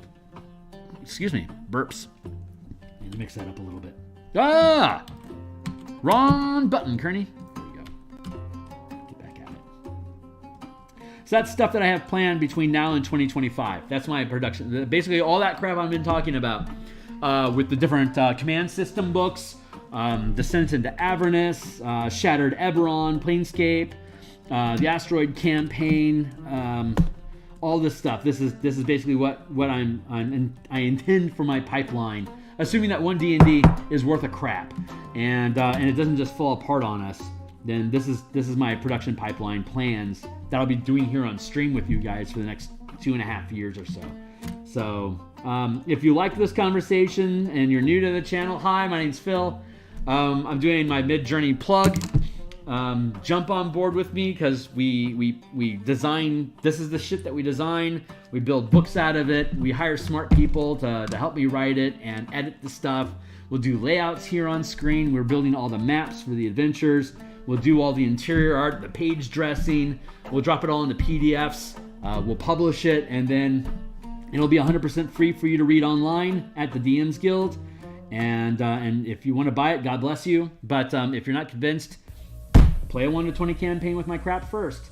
Do what I do. Play a full campaign and see how fun all this stuff really is. And when you come back for more, maybe you'll drop me some bucks. So by then, maybe in the next 2.5 years, maybe if you subscribe and follow, maybe I'll get up to 10,000 followers, and I can start doing Kickstarter stuff. So when I build things like this, we can have people jump onto Kickstarters at different tier levels, so that this can be your hour to be my art director and inform me, like, what kind of character do you want to have drawn, and is there any kind of allegiances that you want, any filigree that you need on their armor, shit like that. You can as part of the Kickstarter, you can customize the artwork that'll be in the book, And of course, you'll get a free copy of it because you're a patron supporter. So that's the kind of stuff that I want to do with mechanics that with these ideas. But most of I can kickstart artwork for books, but I can't actually kickstart the books because they have to go on the DMs Guild and they have limits on getting, like, I can't give you a free copy of any of these books if I kickstart it, but I can give you all the artwork because I own the artwork. So maybe if I get up to 10,000 followers on YouTube stream here, I can have a Patreon channel where I got people playtesting with me on the weekends, and people that are like buying packages for the stock art that we can build out all of this stuff so they can use it in their products.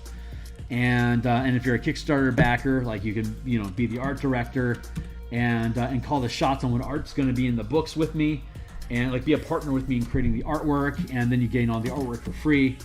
And then we publish the book on DMsGuild just like we said we would, and it'll have its price points. The only thing that we'd be kickstarting is the artwork and faith in my ability to produce things. So if I'm going to do all that in the future, I have to do now when I'm nobody, when no one gives a crap about who I am, and I've got nothing. I got to put in the effort and the time, just like I am here, to demonstrate that I'm going to be able to achieve what I say I can do. Because I'm on episode 61 of building this adventure with you guys here on stream. So when I say, hey, I'm going to do a new Eberron campaign and I want to kickstart the cartography and the artwork for us, if you guys want to be on board with me, I'd love your support. I'll be able to actually complete that project, and I'll get bankrolled. So maybe I can quit my day job and be here doing this shit with you guys 8 hours a day, 5 days a week. And then I can have my evenings to myself and my family. And I can have my weekends free to go play games with people and have more availability. Or like I can do did I accidentally just, when did that happen? Thank you. God, I don't know how I merged that. That was horrible. But yeah, that's what I would dream to do. But who the fuck would spend their money on me on a Kickstarter just for artwork without getting the book for free? Well, if I make the full thing 100% preview so you can read it anyway, what are you really losing there? But I'm still giving DMsGuild the money that they deserve, and Wizards is still getting their cut because the book will have a cost. Just like all the other books I do right now already. But if people love what I do and they believe in the work and they see the quality that they can already see by reading the books that are already 100% free to read, maybe I'll earn people's support to be able to do that. So if I want to do, like, Shattered Eberron campaign setting, for instance, and launch it on the DMsGuild, maybe eventually I'll have enough support that people will kickstart me for $20,000 some odd dollars to be able to hammer that out. And so maybe I could quit my day job and do that for the next few months, 8 hours a day, 5 days a week until the thing is done. So be able to turn that around and spit it out again and every quarter, to be able to speed these things up, hire some people to come along with me to get the content kicked out fast enough that I can beat my own timeline so I can provide content for you. That's my dream. And I have absolutely no idea if it's going to work or not. Right now, all I can really do is just keep putting in the work to demonstrate that whether anyone gives a fuck about what I do and whether or not anyone's going to pay me for any of this, I'm going to do it anyway, because I believe in it. This is how I think D&D. This is what I think 5e could be, and no one else is going to build it but me, because it's the dream that was given to me. It's what the Muse came up with, and she's asked me to produce these things. So it's my job as an artist to execute. So anyway, that's my passionate speech. That's my sales pitch. Hi. So, hey, Hornetico. Yep, I'm just sitting over here ranting. Don't mind me. I've just got big dreams, and I'll just keep attempting to achieve them until I'm killed or they find somebody better. But I seriously doubt things like this are even on Wizards' mind. Like, if they spent 2 years building a board game, they don't know what the hell they're doing. They really don't. I think there was a comment about how businesses eventually erode because they start, once they hit a certain level of success, they start devaluing their workforce. So they start hiring less expensive workers to write the content, like new artists, young writers that don't have any experience, that are honored just to show up and be here, that don't have the 30 years of experience of running games to think about how does this campaign structure make somebody feel? Do my players feel empowered? Do my players feel like this campaign's about them? Or is this campaign about somebody else's story that you're just kind of watching from the first person perspective? And when you lose a ton of really old talents that you can't afford anymore because you're unwilling to pay them, you'd rather, phase them out and hire in new, cheaper employees, then you have more linear products that aren't like the mechanics become simpler and the narrative becomes more expansive because narration is cheap in comparison to doing research and development for hard mechanic systems that can be used in multiple ways. Instead, you have a simple system that you can then spend a fraction of the money to create stories inside of using limited mechanics, which is in no way an insult or dig on the people that are writing these adventures, because they're not in charge of writing mechanics. They're writing narratives inside of a story and making mechanics that are given to them to do it. They're doing the best they can with what they got. And if they had tools like these to be able to actually build out organizations, armies, narrations that allowed you to manipulate like renown, resources, piety, different aspects of the game in different ways, you have to build more information about the region, which is like why the Forgotten Realms content was so extensive. Because when you build open sandbox games for entire continents, there's a shitload of little locations that people can dive into. And the more adventure nuggets you seed per mile square, the more useful that content becomes to people. So there was a huge investment in that through TSR, but TSR overextended themselves. It didn't have the resources they need to develop that much stuff that quickly. It scattered their base because there was too many cool campaigns. It wasn't that there was too many campaigns, it's that they were all too cool. That is like, I don't have time to get into Al-Qadim because I'm so in love with Dark Sun, Spelljammer, and Planescape. I'm out of bandwidth. I can't take on another campaign yet. So they would have all these kick-ass ideas that are coming out, but it was faster than people could consume it, which is the problem that Wizards of the Coast is having now, which is the same problem they had with the secret layers. 70 secret layers in 2022. For Magic the Gathering, that is massive market glut. It's faster and thinner than the crowd can consume. And their response to this was, we're going to keep churning out this content. Just purchase the things that you want so that we can get your dollars. But you're wasting all this money on things that you're actively saying you don't have to pay attention to this if you don't want to. Just focus on the silo that you want. That's basically saying only purchase Birthright, which is only 15% of our market stream.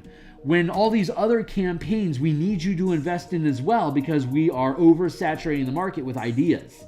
It's the same problem. They've learned nothing from purchasing TSR. They're going down the exact same rabbit hole. They were smart about it for a long time, but then they got purchased by, I guess, Hasbro at some point. And now it's market share is more important than user experience now, both in Wizards of the Coast, both in Magic the Gathering as well as in D&D. So they're having a quality content issue. And on the side of D&D, like I was saying, they're hiring, they've lost all their long-toothed, grognard, experienced old white men that had 30 years of experience running games, and it's just not economic for them to keep them around anymore.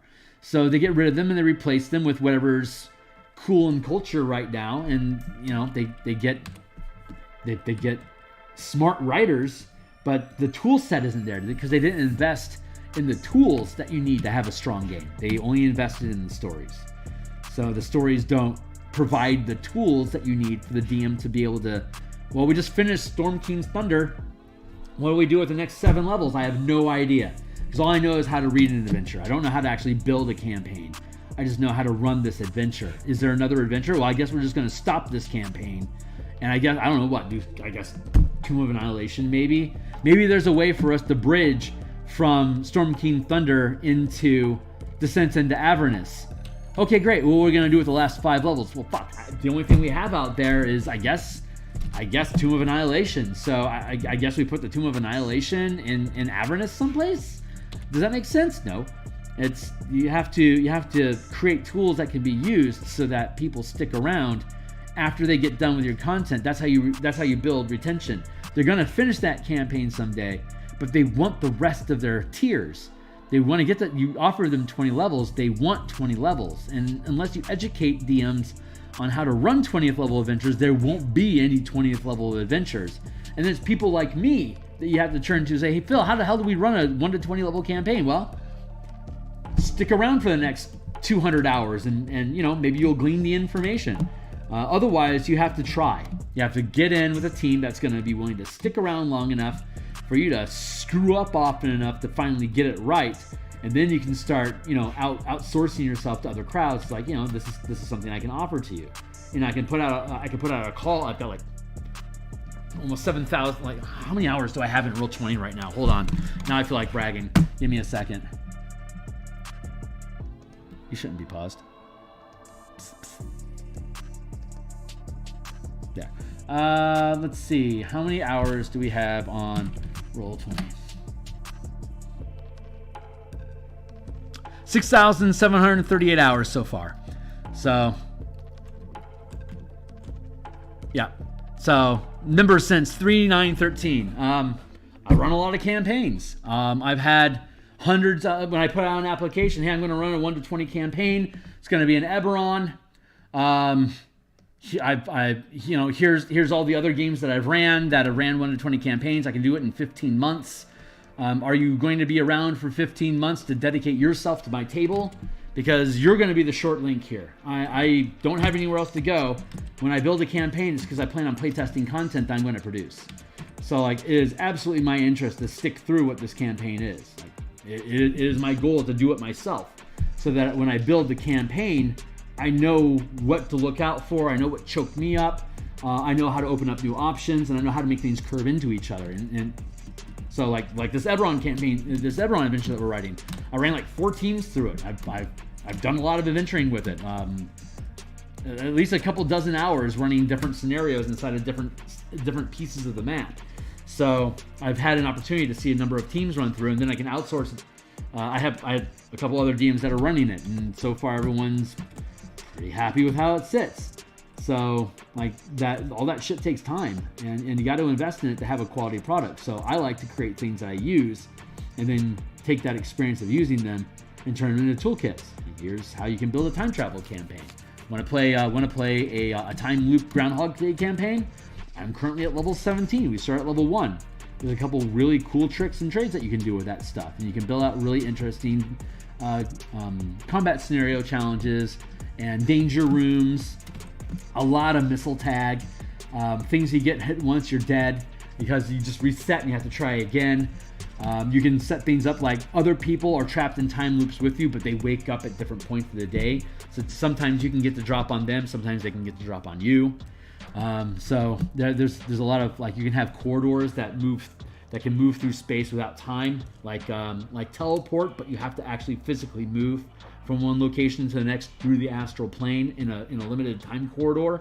So you have to travel through this dungeon space. This is something that Ryan Langer came up called Adventures in Chronomancy. He recruited me to create different time pockets for characters to fall into when they're going through these time dungeons to go to different locations, time space.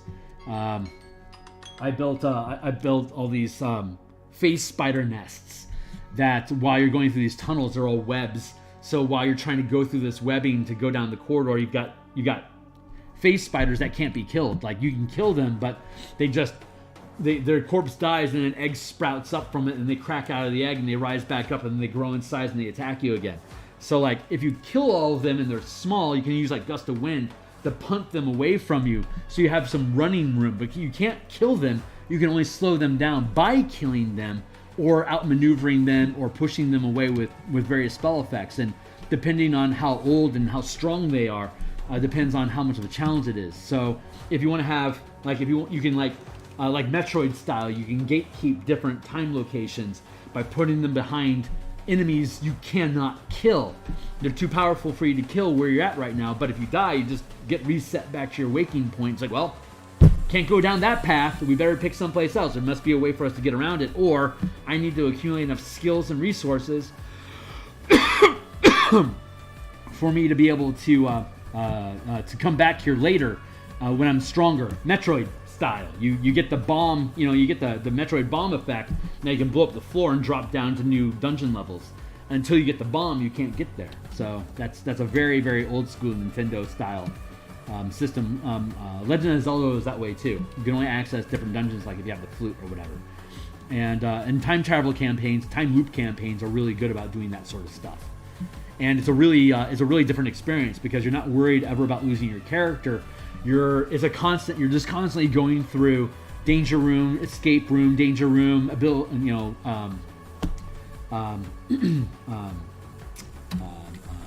skill challenge, combat scenarios that once you defeat the combat and challenge, you gain a level, and that challenge becomes less difficult for you in the future, to the point where, kind of like Minions, it's like this giant crab that was defending this underwater cave isn't such a big problem now that your druid is a high enough level and gets access to breathe water, and your fighter's strong enough to be able to crit and kill that crab. But at level 3, boy, that thing was horrible, and they couldn't get through it forever. So, but once they got strong enough, then in the meantime, they found another way around to find another path to the treasure they were trying to get to that the crab protected.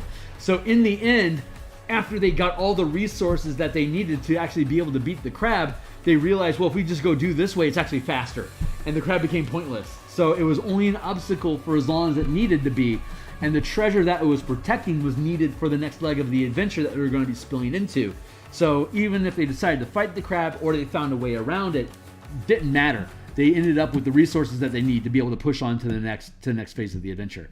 So but I mean, that's like super deep. That's really deep dungeon design, and span that across 20 levels in like a 200-mile area where all this is happening across multiple dimensions and multiple streams of time. It gets complicated. So you have to build a toolkit to teach a DM how to run that shit. So it's like, if you want to do a time travel campaign, here's the different things that you have to think about in the game while you're doing it, and teach them how to do that stuff. That's like a 2026 effort. That's a pretty low priority for me right now, considering all these in-command mechanics that we're building, and we've got so many DMG adventure Wizard of the Coast adventures that we can use these command mechanics to build better, to build alternate ways to run these adventures that empower characters to go in new directions. But that's the kind of stuff that I'm talking about. Like, that'd be an awesome Kickstarter campaign to do that. So, and I made it for Eberron, but it doesn't have to be. It could be anything. So that would be like a really good idea. Like, once I get up to like 10,000 plus subscribers on this channel, I could probably realistically run like a time travel loop campaign like that as a Kickstarter project, and be able to refer to this exact conversation we're having right now about me building that thing while I'm building another adventure that you can look at on DMsGuild, that hopefully the Eberron community is going to really enjoy, and hopefully by then it'll have like gold status, because Eberron adventures get medals, period. Eberron, if it's a good adventure, it gets medals, because the community is so starved for good Eberron content that if you just offer something Eberron that DMs can use to take characters into, it's gonna sell. It's guaranteed to be Electrum, but if it's built well, it'll go gold plus. So that's why I like planting my flag in Eberron. But once I build up enough of a crowd that just believe in these ideas and what I'm doing, and have confidence I can take them there, the sky will be the limit eventually, as it were. I think what do you think? I think that looks pretty good as far as like a stone wall. Like, here's the interior space that we're walking through, and like this is the this is all the rock that spools out from there. But we're just trying to like Dyson logo type terrain, like interior texture to represent this is a wall. That's what we're trying to do with this thing. Anyway. High Level Centric Dungeon Master Guide. Since WotC has dropped the ball, does anyone publish? I think as far as I know, Mike Shea's Lazy Dungeon Master has probably the best general advice for just running campaigns that can still apply to high-level adventures. But as far as I know, no one specifically is out there writing like how to play a 4th tier campaign. It's certainly a thought about what, something to produce. That is the wrong button. There we go. But the problem with high level campaigns is that they don't exist. You can't just build them in a vacuum. In my own opinion, you can't really start at 15th level, because at that point your characters are already supposed to be a world like a world influencer. Like what you do impacts decisions across the world. The gods notice you. You're already a high power character in the world, and unless you build up from first level to that 3rd, 4th tier level, there's not going to be enough context inside of the game for your players to know how to engage the content when it's their choice to do whatever they want. If you've got a really seasoned team, like if your players have a ton of experience running high-level campaigns, they know about resources and building alliances and how to negotiate against all these super high powers because they're used to doing it. But you can't take, somebody like this is their first campaign. You can't just say, well, here's your 15th level character, and we're gonna create a 3rd faction in the Blood War for this, for the next 16 months of our gaming experience. You kind of have to build up from level 1 to understand why it is your characters are motivated to do what they want, because the game becomes their game, and so it's kind of hard. It's kind of hard to say, okay, you've decided to build a 15th level character and you're going to run them through 20th level. Name me 8 factions that you've pissed off from level 1 to 15. That 3 of them have been destroyed and the other 5 are attempting to consolidate power to take you on. That's your job. That's your background. Are you kidding me? Fuck off. That's not going to happen. But if you start at first level and you start throwing these things in organically, you start building not only a completely unique language at your table about what player balance is. Like if we have like, say, a moon druid in this campaign, and then we have like a cleric twilight the next campaign, that team is going to feel differently. And as you scale from level 1 to 20, the solutions that they create sculpt the kind of encounters that the DM has to throw against them, because the team, if you start level 1, they can't just make an optimized 15th level character. They have to build that character that survived from first level to 15th level. Or if they're dying, like at level 7 they have a new character, that new character has to be able to engage and work inside the narrative that you guys have built, because the entire game culture evolves around the decisions that your team makes together about this is how we solve problems. And so the DM is going to be always adapting the challenges that he throws at you over time to challenge the characters that have been organically grown. Like on Indestructiboy's channel earlier today, I was joking about, like, you may want to be, I don't know, like maybe you want to be like a Battlesmith Artificer, and you have a very specific amount of feats that you expect to take to get the kind of combat mechanics you want. But like around level 6, your team gets super invested in the bakery industry for some stupid reason, and it becomes really smart for your artificer to invest a feat in the cook, like the chef feat, whatever that thing is, so that he can have access to more different tool advantages that he as an artificer can bend into. And now all of a sudden he's not like really interested in that like warcaster feat that he would have gotten at 8th level. He wants that cooking feat, because in this campaign, cooking is better than warcasting because of how much advantage you get off of being a good baker for whatever reason.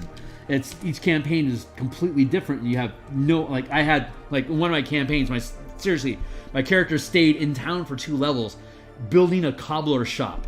They wanted to invest all their magical and psionic resources into creating the absolute best shoes and clothing that that the world has ever seen, so that they could earn the right to touch the Emperor. The Emperor won't let anyone touch him, but if you have the absolute best fabric in the world, and you need to measure the dimensions and get a feel for who the Emperor is so you can make an Emperor new clothing, that gives you an opportunity to touch him in the worst ways a natural 20 and 10d6 sneak attack damage could do to disrupt the world. So like that's a weird campaign that you can curve into. They did that shit. Like that was their big brain idea on how to get into, like, if you try to storm the place, you're dead. This was a Karatura. No, it was a Rokugan campaign in 3rd edition, where the campaign setting was ogre magi who could shape change into people, but were magical creatures with spell-like abilities and magical immunities. They infiltrated society and challenged the daimyos and local lords to honor duels, and then used magical trickery to kill all of them. So they performed a lawful coup by having an ogre society take over human society using humans' own rules of honor against them, which is horribly dishonorable, but they had masking magic, so you couldn't tell just by looking with magic, is that an Oni or not? They could trick you. So you never really knew if you reported somebody to a higher power that there's Oni here. You don't ever really know if you're talking to an Oni or not. So they were super paranoid. So they had to come up with like the most legit reason. They legitimately wanted to make clothing for the Emperor. And one of them used forget magic that would trigger when they touched the Emperor. That, oh wait, I'm here to kill him. They would wake up in the moment that they were measuring them, and they would be able to use their sewing needles to stab him in the throat and bleed him out. That was their big brain idea. This was back in the 90s and early 2000s, and no, it was like 2004 after the Rokugan book came out for 3rd edition, and in those days our campaigns, I wasn't running 1 to 20 campaigns at that time. I was running like 4 or 5 level campaigns, and then they'd fall apart and we'd start something new, and we'd be rotating DMs, and like we'd have 4 or 5 months each, and we'd roll through these things. We had all these crazy different campaign ideas, and that was their big brain idea, but it never came to fruition. They were running the plot, but then we lost like 2 of the players, and then we had to rotate the team. And we're like, well, let's just start over again. It was a cool idea, but let's just start over again. But that's a really great case in point about like what is optimal for your campaign. Is it combat? No, it's subterfuge. So like you don't want to have like high combat characters weren't very important. Assassins, illusions, and enchantment magic was everything. So like playing a bunch of sorcerers and psionists that could manipulate people's memories and manipulate their reactions and stuff, like that was where it was all at. Like that was a very non-combat campaign. It was super freaking cool. So that's, so having said all that, like that really speaks to how unique each type of campaign can evolve when you're building a 20 level campaign. It's like there's one thing to say this is a high tier standalone adventure. It's kind of like a one shot. You're going to build optimized characters, and it's not going to really be much more than a danger room. Characters are going to go in there. They're going to have ridiculous advantages. You're going to optimize them. They're going to be all kitted out. They're going to be able to crack the sun in half with a fist. But you also don't expect them to do. You don't worry about the next day. You just want the big flash boom, and then we'll never play these characters again. Oh, 5th edition is broken. It's like, no, it's just you gotta. If you really want to play a high level campaign, you have to start at level 1, so you can build in and earn the culture that you build into it and find out what that can. Because by the time you get to level 11, you're in charge. You're so powerful that the DM is just reacting to you. When you can, like at 17 level, when you can start casting Wish, it's like, what are you wishing for today? Because it's the next freaking day. What are you wishing for? I want to do blank and blank. It's like, well, I can't stop you. So as a DM, I need to think of things that will still challenge you regardless of what all these things is that you're capable of doing. And you can't, it's difficult to build a toolkit out of that. If I figure out how to do it, I'll do it. But the only real advice I can give about that is run 20 level campaigns. Run them from level 1 to 20 and feel for yourself how your characters organically grow, and you're going to find a lot of these armchair arguments about the imbalance between full casters and martial characters being unfair in a badly designed game and blah blah blah. My opinion about that is martials don't have a lot of options. They've got their subclass, they've got their feats, and if the DM allows, they've got some magic items. And that's basically where their resources come from, as opposed to full caster characters have resources built into them, which means it's difficult to take those resources away from them so they can be reliable. If a character is relying on magic gear, unless there's a heavy social contract that I'll never take your gear away from you, martials are always at risk. A wizard, for instance, could lose his spell book, but a cleric can't lose his litany. So you'll like clerics and druids are king because they're having their warlocks are king because they're having their information piped to them from extraplanar sources that can't be cut off from the character. They are reliable, stable, and often prep-based casters, so they can kit out their feats for the day. So I can manipulate people's minds, I can fly, and I can teleport today. And I can throw fireballs today. Those are my feats. What do you got going for you? Well, I'm going to swing my sword. It's like, well, that's reliable damage. Well, in my bakery campaign, I don't give a crap what your damage is. If you aren't coming to the table without an illusionist or a rogue, you're wasting the team's resources and you're killing time because there's nothing for you to offer in that scenario. So I think all the characters just need more the ability to customize, which was honestly, fully into my own product line.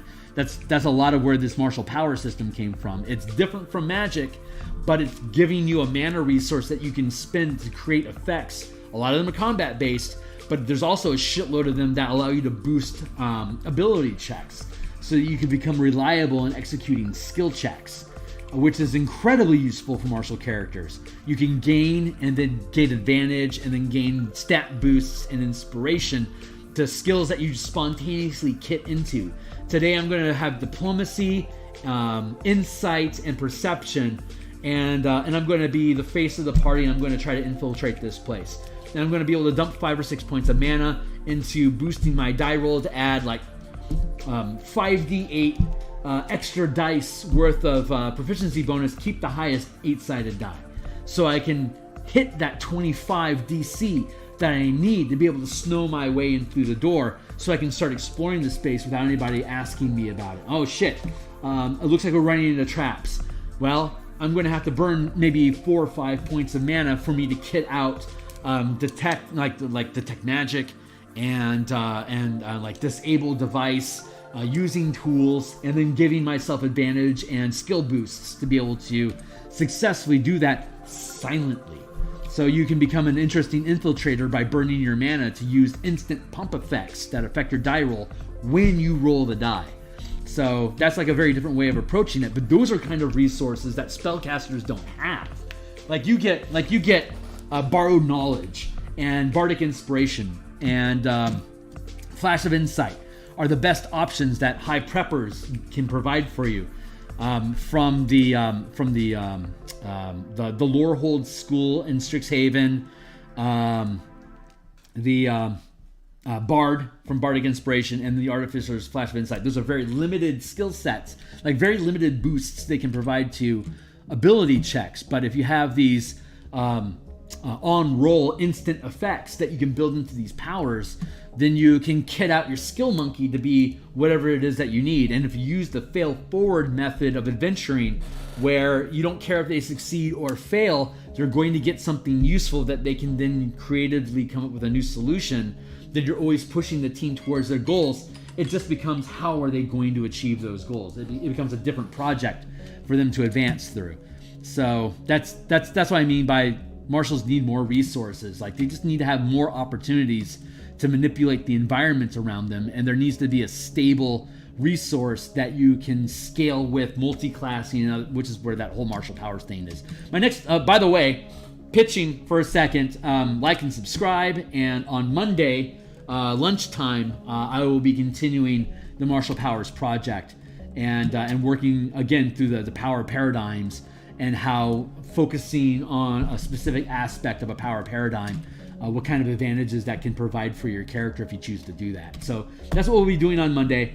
And once we get past that, that's been a challenge for us to express that, because we're trying to distill down a very complicated subjects into very simple mechanics.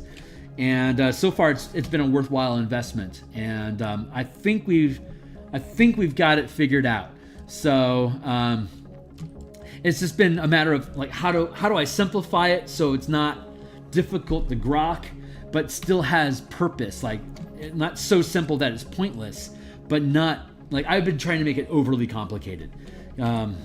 Because 5-color mana, for instance, is a pretty complicated philosophical system that I've successfully boiled into spellcasting, but to have as a freewheeling power system where you're not leaning into what kind of a magic spell is, well, that's a white spell, so you need white mana to cast it.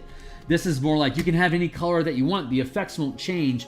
It's how you change the narrative that goes on behind it. It's a very vague concept that needs very specific information. Like you have to say it a certain way so that people can get it without over flooding them with specific information. It's like, well, why would I want to do that? That sounds restricting. It's like it's designed to provide you with alternate options without restricting the decisions that you want to make your character unique and express the kind of hero that you want. So it's been complicated, but that's why we get paid the big bucks. So come along with us on Monday, like and subscribe so you can be aware of when these things drop. And as always, when that book gets published next year, you can read the entire thing online on the DMsGuild at no cost, and you can then choose to decide if you want to invest in me doing more of this stuff. So you can say, good job, Phil, and here's some money to encourage you to keep stabbing at it. So that's the dream. So anyway, I like that texture. I think that looks pretty good. That looks pretty good. Now we're down here. So it is 8:15. Checking in. Looks like we're still square. So I think I should be able to finish this out and probably be able to maybe get a little extra done, but I've got about a half hour or so. So I know I've been rambling a lot, and I'm recognizing a pattern that I talk about a lot of stuff other than this adventure when I'm working on this, and then I start getting all flustery with my hands, and I end up painting less than I intend to. So it's absolutely necessary that I spend time off camera doing this stuff so it can get done. But I love ranting about this crap so much when I'm doing this stuff. And I initially started logging hours like this because when I created the color mana system, I had 70 illustrations I had to make in that book. And like, that's a crap ton of art. The only way I'm ever going to get this done is if I keep my butt in the chair and hold myself accountable. But I don't want to hold myself accountable, so I decided to let you hold me accountable by having me be on stream over and over and over again, getting the work done. And that was on Twitch, and I didn't care at all. So I was playing Led Zeppelin and Sepultura and Metallica, Nin, all this copyright music that eventually promised that I'll never ever get paid on Twitch again. And I'm like, well, if I try to publish all that stuff on YouTube, I'm going to burn my channel forever, and I don't want to do that either. And it's just going to get taken down anyway because of all the copyright. So what's the point? So all that content ended up, I have it on my hard drive. It's just, if I share it, it'll demonetize me. So I really can't do anything with it. I mean, I still have it. I guess I could make it a Patreon thing. Like, if you want to look at all the artwork, but I mean, it's already done. It's already in the books. I don't know if people want to listen to me rant about this kind of crap for 200 hours while I paint 70 illustrations that are in the books already, but that's certainly something I could theoretically do. But now I'm selling somebody else's music behind a paywall. That doesn't feel right. So I don't think I could do anything with it. So I had to start over. So I started over, and that's why we have this channel now. And I got this Epidemic Music channel so I could listen to copyright-free music as long as I keep giving them money. And I love Epidemic. It's good stuff. But when I listened to Led Zeppelin 4 Sticks for like 2 hours last night while I was painting. And it's just, I love that song so much. That and Kashmir. I can just loop those songs literally for hours. And it just puts me in this null space where my brain goes empty. And when I wake up, I got stuff done. So, so me working off camera has definite advantages, but I have to keep showing up, demonstrating advancement of the project, and to get my ramble on. So, a year from now, I can circle back around. It's like, see, we finished the Spelljammer book. The Eberron Adventure is published.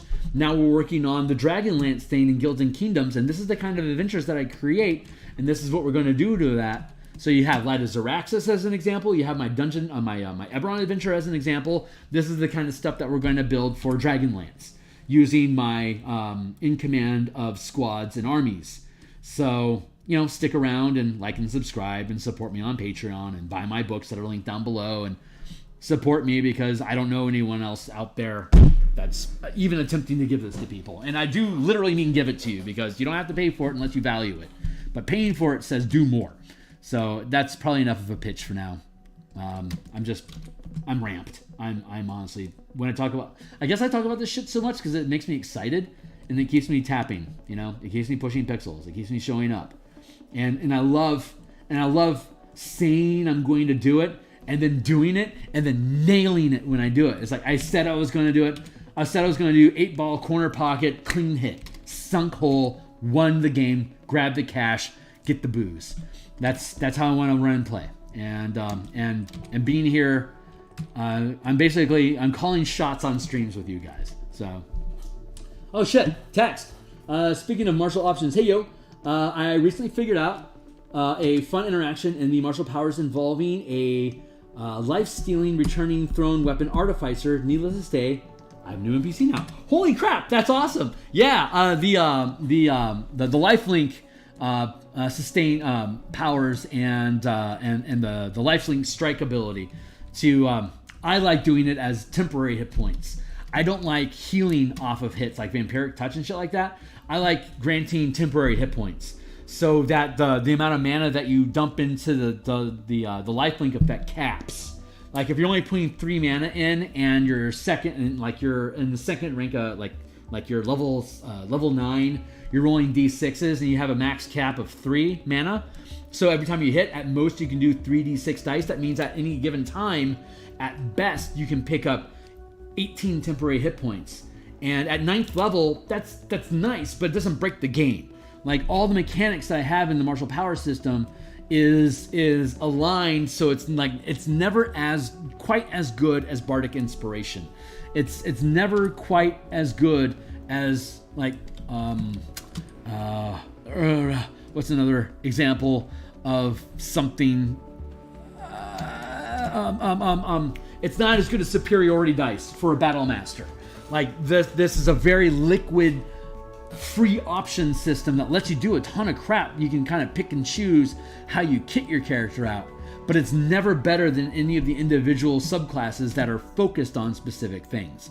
And like temporary hit points is a really good example, is a different type of, but equally good example of using that design space to not break anything. Like the more options you give, the weaker those options should be in general, because you're becoming more of a generalist instead of a specialist. So you shouldn't be able to out-inspire a bard ever. So that's why, like, if you spend 3 mana to roll, say, 3d8 at, well, it starts with a d6. At level 9, you'd be rolling d8s. So it'd cap at 24 temporary hit points, which is actually pretty damn good, but it's expensive at 3 mana a pop. So, but it's not like for example, rolling 3d8 by burning 3 mana, you could like say do a stealth check, and you could roll 3d8, take the best 8-sided die, and add that as inspiration to the results of your skill check. That's expensive. It doesn't outpace what the bard could give you as raw inspiration to burn, but you can do it on demand while your mana pocket works. And by rolling multiple dice and taking the best of those dice, you are pushing your odds up to get higher to that d8, as opposed to the inspiration die, which could be a 1. And then you can take a feat that anytime you roll a 1 on a mana die, you can re-roll it, for instance. So there's cool little things you can do by just tweaking the mechanics, but paying attention to what the power levels are for different things. When you're building a broad-based mechanic like that, you need to make sure that you're not outpacing specific focus, like this artificer that you're talking about, Hornetico. I would expect it with its siloed kit of abilities to be like at level 9 scaling to like D10s, you know, and scaling up to D12s, as opposed to like I cap you at 17th level with a D10, as opposed to a battle master with its limited number of maneuvers. It's rolling D12s, but it can only roll one D12 at a time. I could have you roll 5 10-sided dice, but you're only going to get the best 10-sided die result, which is probably going to be an 8 or above when you're rolling 5 dice. So if you really, really, really need to hit that skill check, you can dump a crap load of mana into it to make sure that you're rolling well. So that's kind of the idea behind that.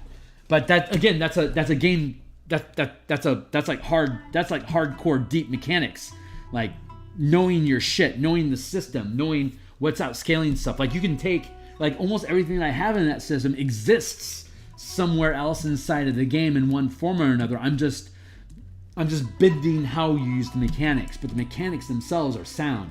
So the playtest has been really easy. It's like, yeah, this is all in curve with what we'd expect to be able to do. But is it fun? Yes, it is. It's super freaking fun. My team uses powers a lot more than spells, unless they're trying to do things like gaseous form and invisibility and stuff like that. It's just easier to use the spells that they know to do that than to do like a bunch of mana for a skill check. But that's siloing your powers. Like my Arcane Trickster is constantly divvying up his mana between casting spells and using powers, depending on if he's doing skill checks or if he just needs raw magical power to accomplish his goal. But he has that option to flip between those two things, which makes that character super dynamic. And he can play it out in any way that he wants. So anyway, geeking. It's super fun. And I feel like this is almost done here. I'm gonna squeeze out a little bit more space here. So what text we got going on here? Best advice: run a high-level campaign, run 20 campaigns until it clicks. Yes, that is the best advice I can give you. I'm sorry it's not easier. If you want to be in the 1%, you got to sweat equity into it. There's nothing like experience. Nothing can grant experience like putting in the effort. So that's my grognard advice to you. Sorry for being a long tooth. Hornetico, yeah. I recently got to look at the Martial Powers playtest with a fresh set of eyes. Thank you. And the mana system is super smooth. I'm glad to hear it. It's all there. You can playtest your own characters from level 1 to 20. Kit your character out any way that you want. It runs smooth. I readily welcome you to take advantage of the mechanics. It's still in its alpha draft. We're still rewriting it, and we don't even know what 1D&D is going to look like, so we're going to have to rewrite it all when 1D drops. And but yeah, it should be out. We'll be doing artwork for that. I reckon we'll be doing artwork for that probably by April. So I suspect the actual writing is going to be done probably by February. Handed off to Ken Karkas, who did Advanced Arcana, by the way, the first MTG mechanics book to hit the DMsGuild.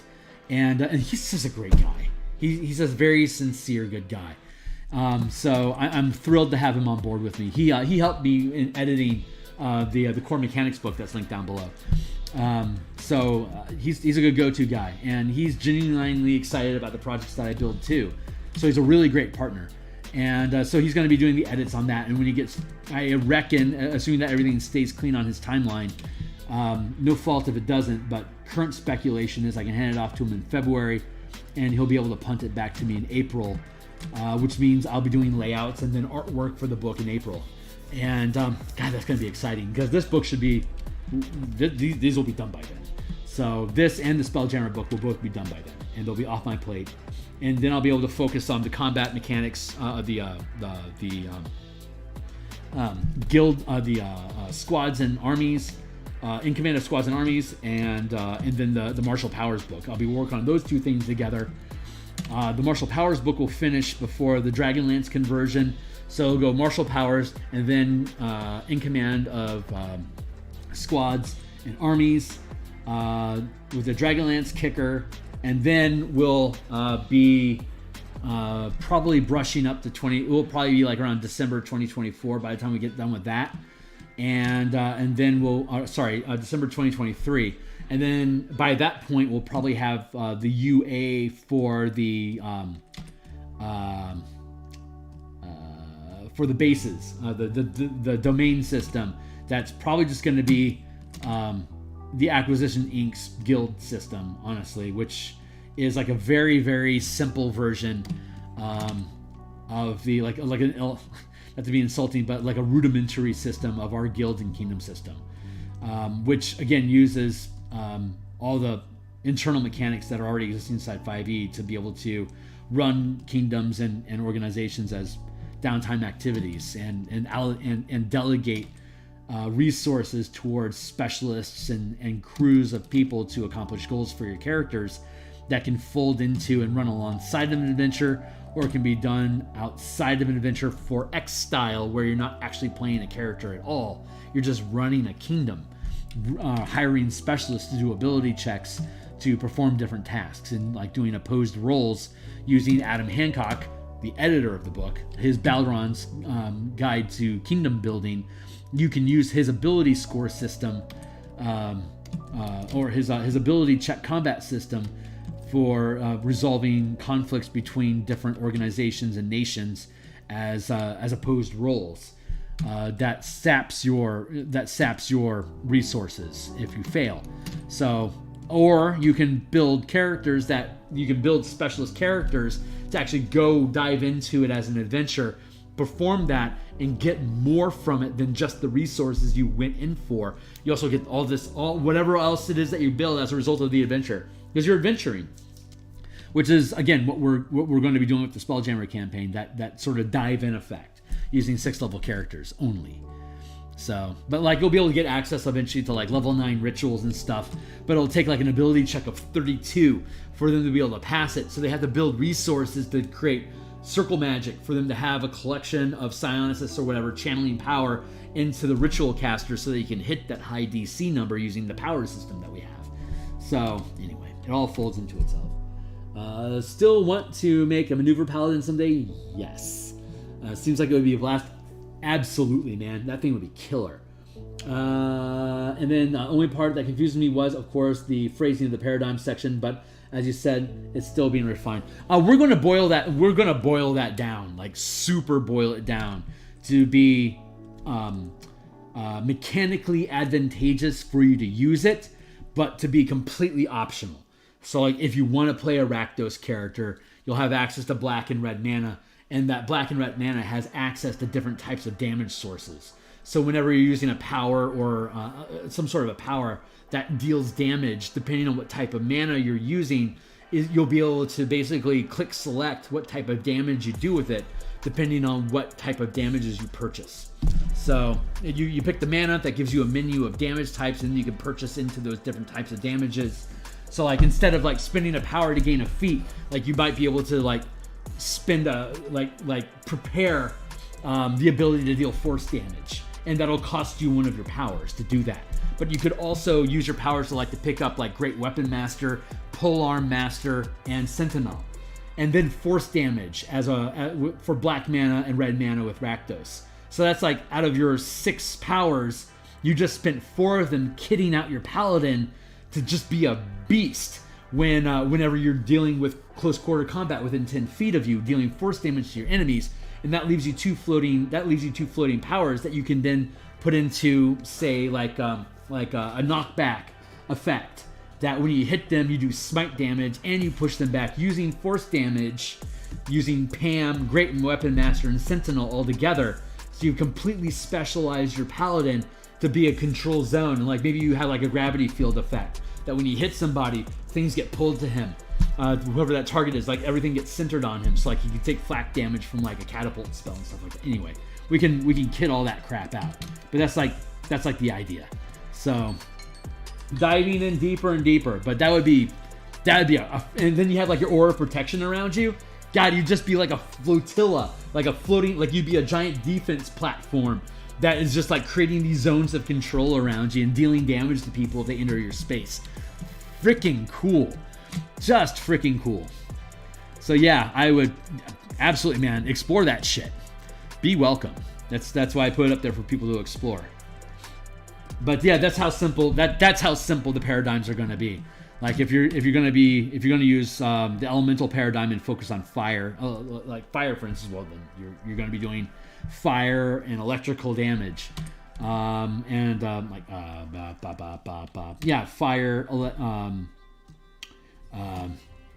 what is it? Fire, force, and lightning damage, I think is how it goes. Yeah, we'll look at it.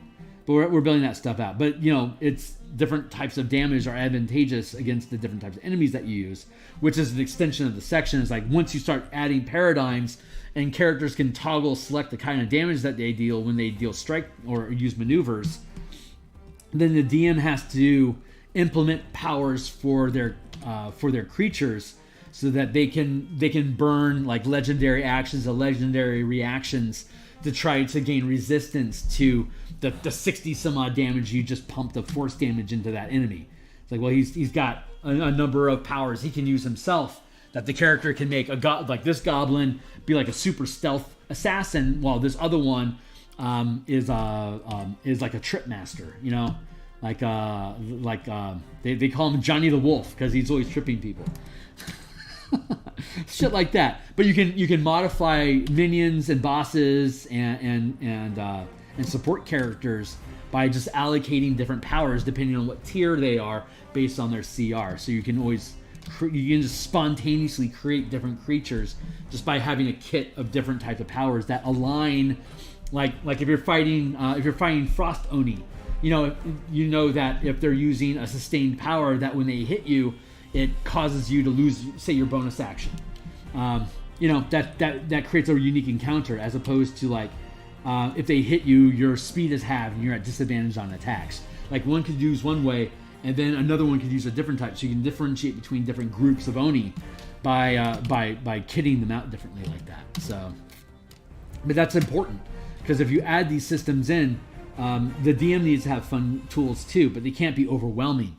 So you can have generic stat blocks for creatures that you create, and then you can just kit into different powers that they have access to. And like every time they hit you, they refresh their, like, because they're only gonna last 3 or 4 rounds. So like every time they hit you, you can use a power on top of that, like a different, like you'll have like 2 or 3 different strike effects, like a movement one, a damage one, and a lockdown one, for instance. So something else that you realized that I managed to make the paladin channeling not modify subclasses directly. Yes. So it can be used even with homebrew effortless. Absolutely. Half-casters. I didn't want to change anything about half-casters. You can learn as many spells off the paladin's list that you want, or you can swap out any of them for any number of powers, which includes any number of feats that you want to learn on top of it. So if you want your ranger to be a spell-less ranger, then you can just dump all of your powers into feats and into exploit boosts, so that his skill check, like his stealth and his tracking checks, you can burn literally all of your mana just making stealth checks and investigation checks, so that you become a hellaciously good bounty hunter, for instance. That is a way for you to narrate martial powers without being magical at all. It's like you just invest your character into low-key, non-flashbang magic.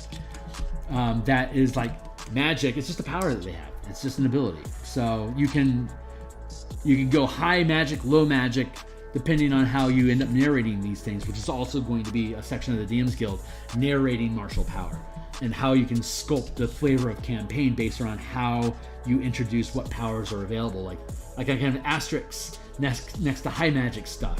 Like if it has an asterisk next to it, don't use it unless you want to have a high power campaign, because this is high power campaign or like high magic campaign stuff. So you can create those differentiations. Or I can provide spreadsheets that lists all the powers and then has verticals of like, this is a low power, this is a high power, this is best in an elemental campaign, this is good for a color magic campaign. I can add those in as a zip file along with the mana tokens and the mana playmat, as just tools for you to be able to make better use of the system, because I want you to use it. So I want to provide tools that makes it more fun to use. So, but yeah, thank you. It's you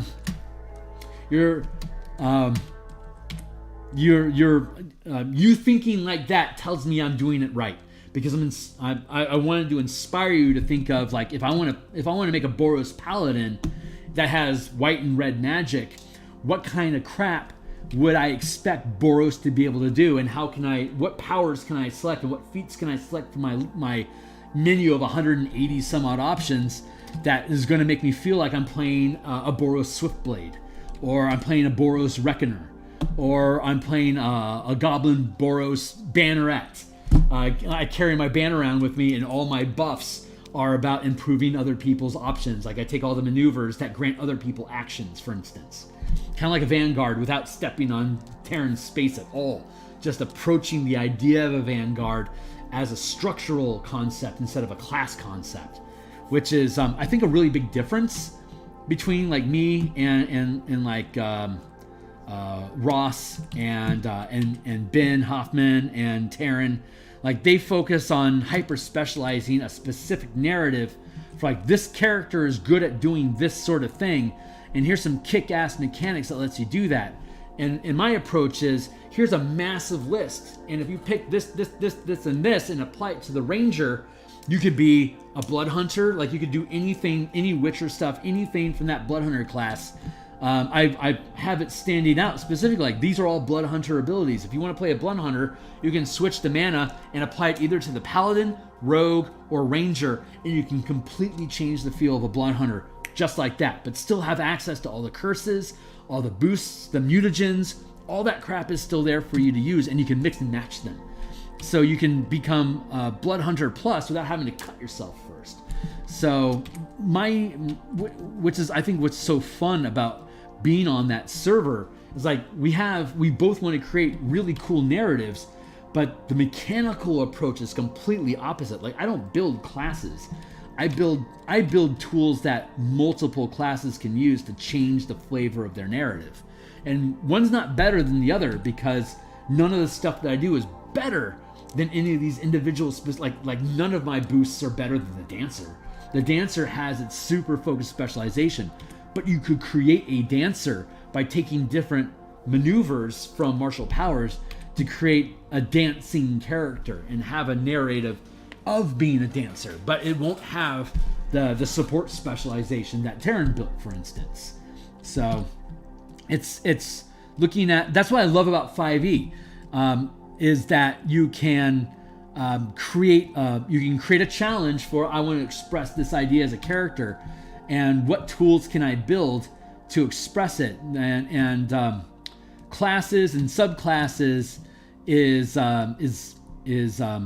a reliable means that requires little, like doesn't take a lot to get. Like you understand what a class is, so, and you know how things balance with other classes.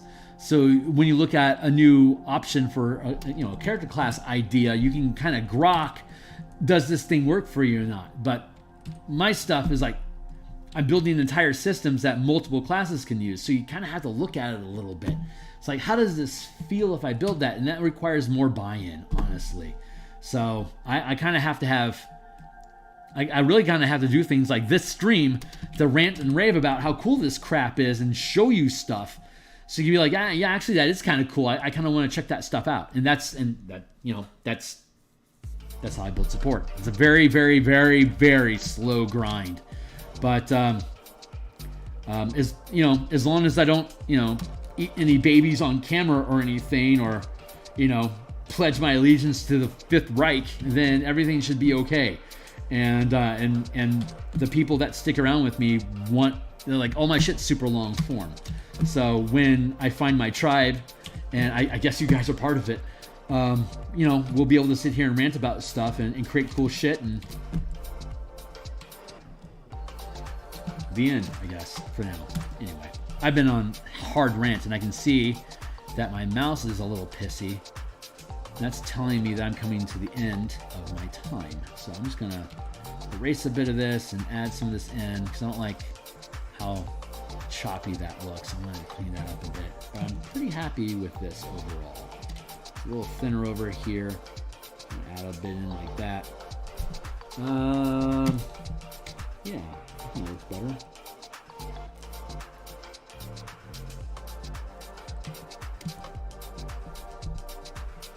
Yeah, I think I'm pretty happy with that. So that's my rocks. Those are done. So I'm going to, it's 8:43. I'm going to take, I'm going to grab, actually, I think I need to drink some. I'm going to grab some water. I'm going to spend another 30 minutes with you guys working on the water a little bit. Just give me a second. I'll be right back. I just got to guzzle some liquid. I've been running ragged here with you guys for a couple hours, so. Man, it feels so good to be back on stream and building stuff with you guys. It's just, I freaking love doing this stuff. I love doing this stuff. It is so fun. It's I will literally do this until I die. It's just, it's almost impossible for me to burn out on it because all I talk about is stuff that I'm excited about and stuff that I have to invest time in building to make it come true. So I'm killing two birds with one stone. I'm burning off energy so I don't have to rant at my girl because she's sick and tired of listening to me. So thank you for taking that burden off of my gal. And then beyond that, it's just, we're making it happen. We're grinding, as Rush would say, we're grinding this dream into existence. So a tired mind becomes a shapeshifter. Everybody needs a mood lifter.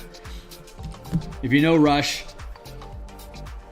then you'll know what I'm talking about in moving pictures.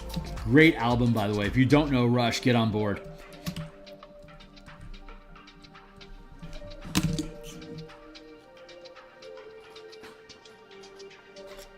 Yeah, I'm happy with that wall. So let's go back and where are we at and what are we working on? Let's I'm gonna play with this puddle because I'm not quite happy with all that little larbles. I want to change that stuff. That's the tunnel there. Fort, there we are. And color and water. Beautiful. And I think I want to drop the opacity a bit. Does that feel right? I want to make sure it matches up with this. So let's get here. Let's do this.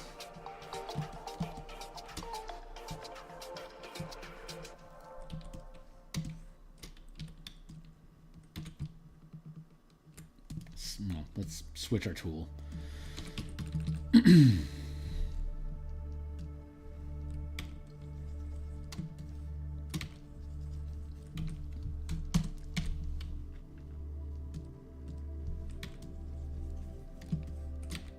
Larble.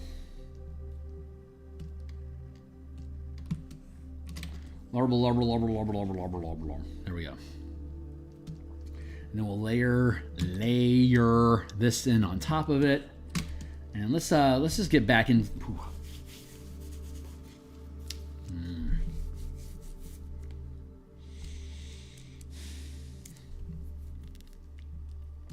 I feel like we need these lines here to create a different, like it's not craggedy, so hopefully it reads differently. I mean, I hope that reads as a black and white low cost print option. I hope that feels like a puddle of dirty water. And then I drop the color on top of it, and I want the color to be complementary. I'm gonna hide my grid actually for a bit.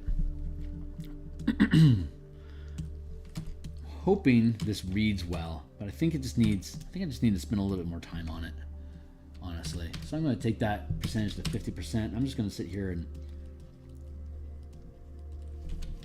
take up to 70. Yeah, I just want to work the problem. Just going to work it. Actually, let's go ahead and leave it at 100% capacity and see how that does. Bar! Too big!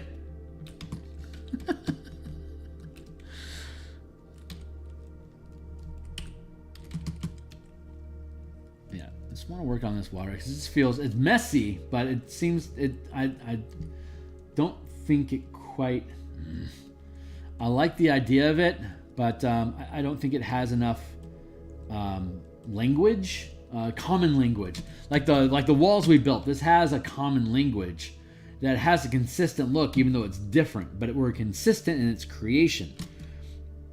So I feel like we did a good job there, but I don't think we did as good a job with the water. I think it's too pointy. Is that the right word? Like it needs to be more fluid. Maybe maybe it's let's try this. Let's duplicate the layer, and let's try a filter. Let's do that. Let's do blur. Let's do a what is shape blur like?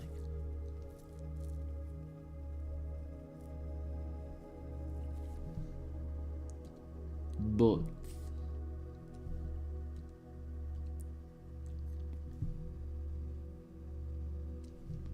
What the hell is this stuff? I've never been inside this before.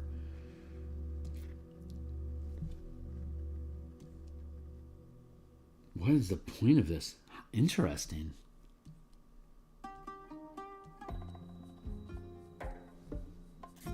Oh, our system just oh my god. Did we just lock up? Fuck. Did I save? Holy crap. I hope I saved. Oh. That was terrorizing. So we're just going to hit save real quick before I shoot myself in the face. Let's try something a little less experimental, huh? That kind of scared the bejesus out of me. So let's go to filter. Let's go to blur. Let's just do a Gaussian blur, and push this up. See if we can. Yeah, maybe we can just smooth stuff out like that. So what's our radius at? Our blur radius is 7. Let's see how that sits. Do we like that?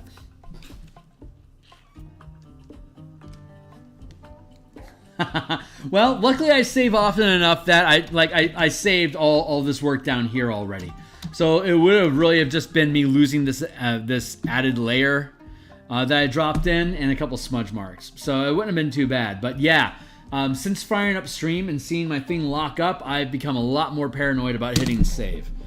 And I did, by the way, find that map of the dungeon of the underground dungeon, and I wasn't wrong. That I just forgot how incomplete it was. I thought I got further along in the process than I really did. So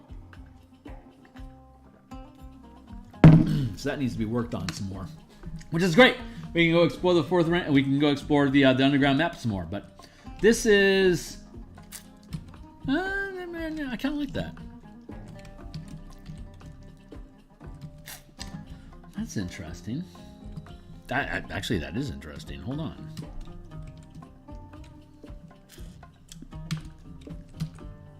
That's really interesting.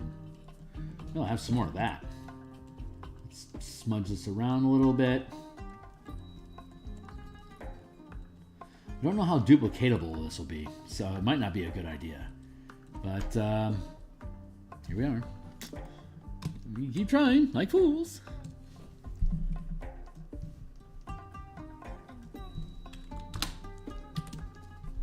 Whoa, did I just destroy everything everywhere all at once? Nah, we good. We good. Back at it.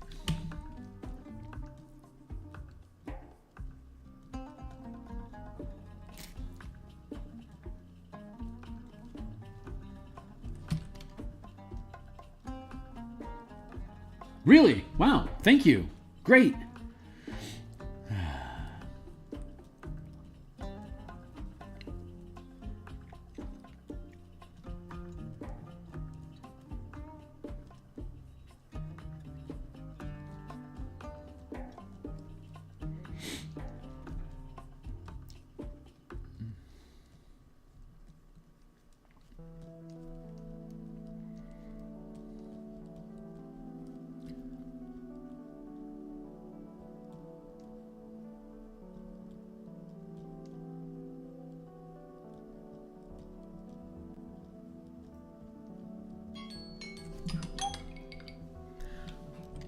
Almost 9 o'clock, so I'm gonna give myself 10 minutes, and then we're gonna bounce out of here.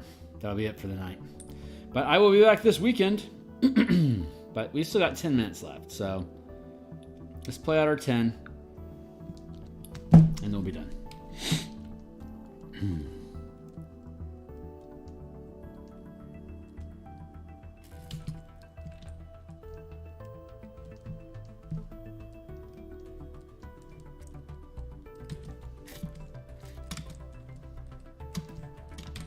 is out here.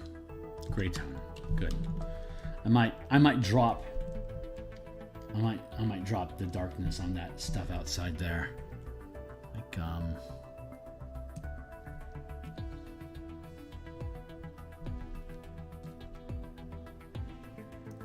maybe I'll drop it down to something like that, maybe. Let's go with that for now. Maybe that feels like it de-emphasizes the exterior space. I mean, I can trim all this up, but I was just filling void, mostly to get around this, to get around these edges, to make sure it sat right. What's up with that? Oh, interesting. Okay, let's do that instead.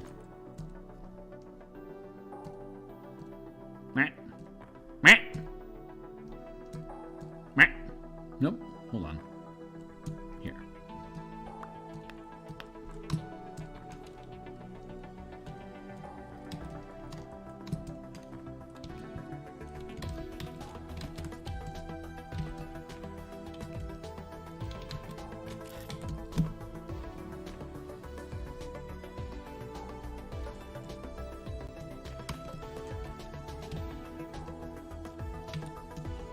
Yeah, like that. It will go with that. We'll go like that for a bit. Let's see if that pans out. I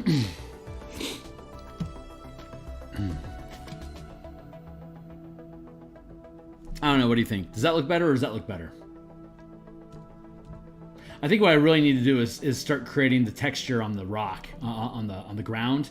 I think that's going to really influence whether this is here or this. But what feels better, just off the cuff? I really appreciate your opinion on this stuff because obviously I don't see the color.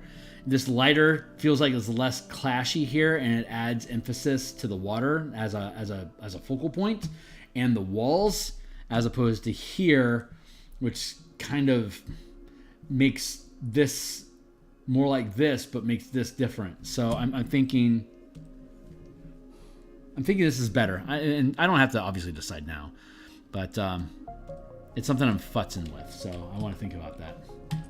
It's important. This is the first professional colored map I've ever produced, so... I mean, I've done world maps and stuff, and like, you know, little vignette pieces for clients in the past, but this is the first time I've built an adventure that requires maps that I'm publishing, that I'm asking people to pay for to get access to, and so I just want to make sure that I do it right, you know?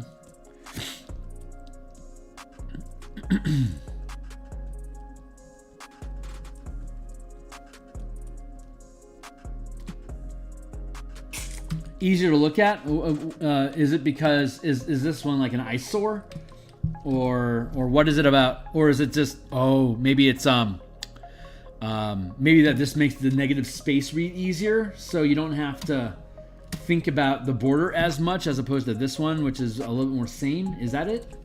I don't know what you color people have to experience, so the feedback is actually really, really valuable for me. And I appreciate you articulating for me. Thank you. Got it. Okay. Maybe I can find a fair middle space.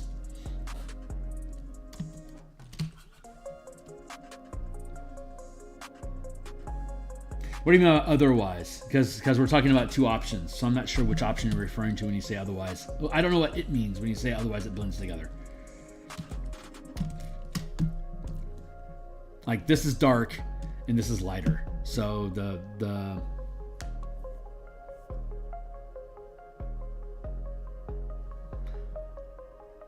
this is easier. The negative space is easier to parse out this way, and if it's this way, it's too samey, so it kind of blends in together. Is that what you're saying?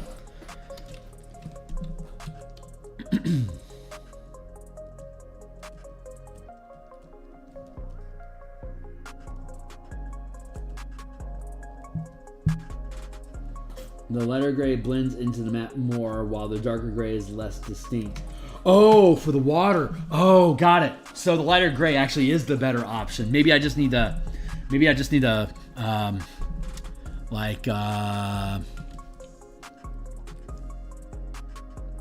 yeah, I just need to darken it up a touch like that. Does that feel right?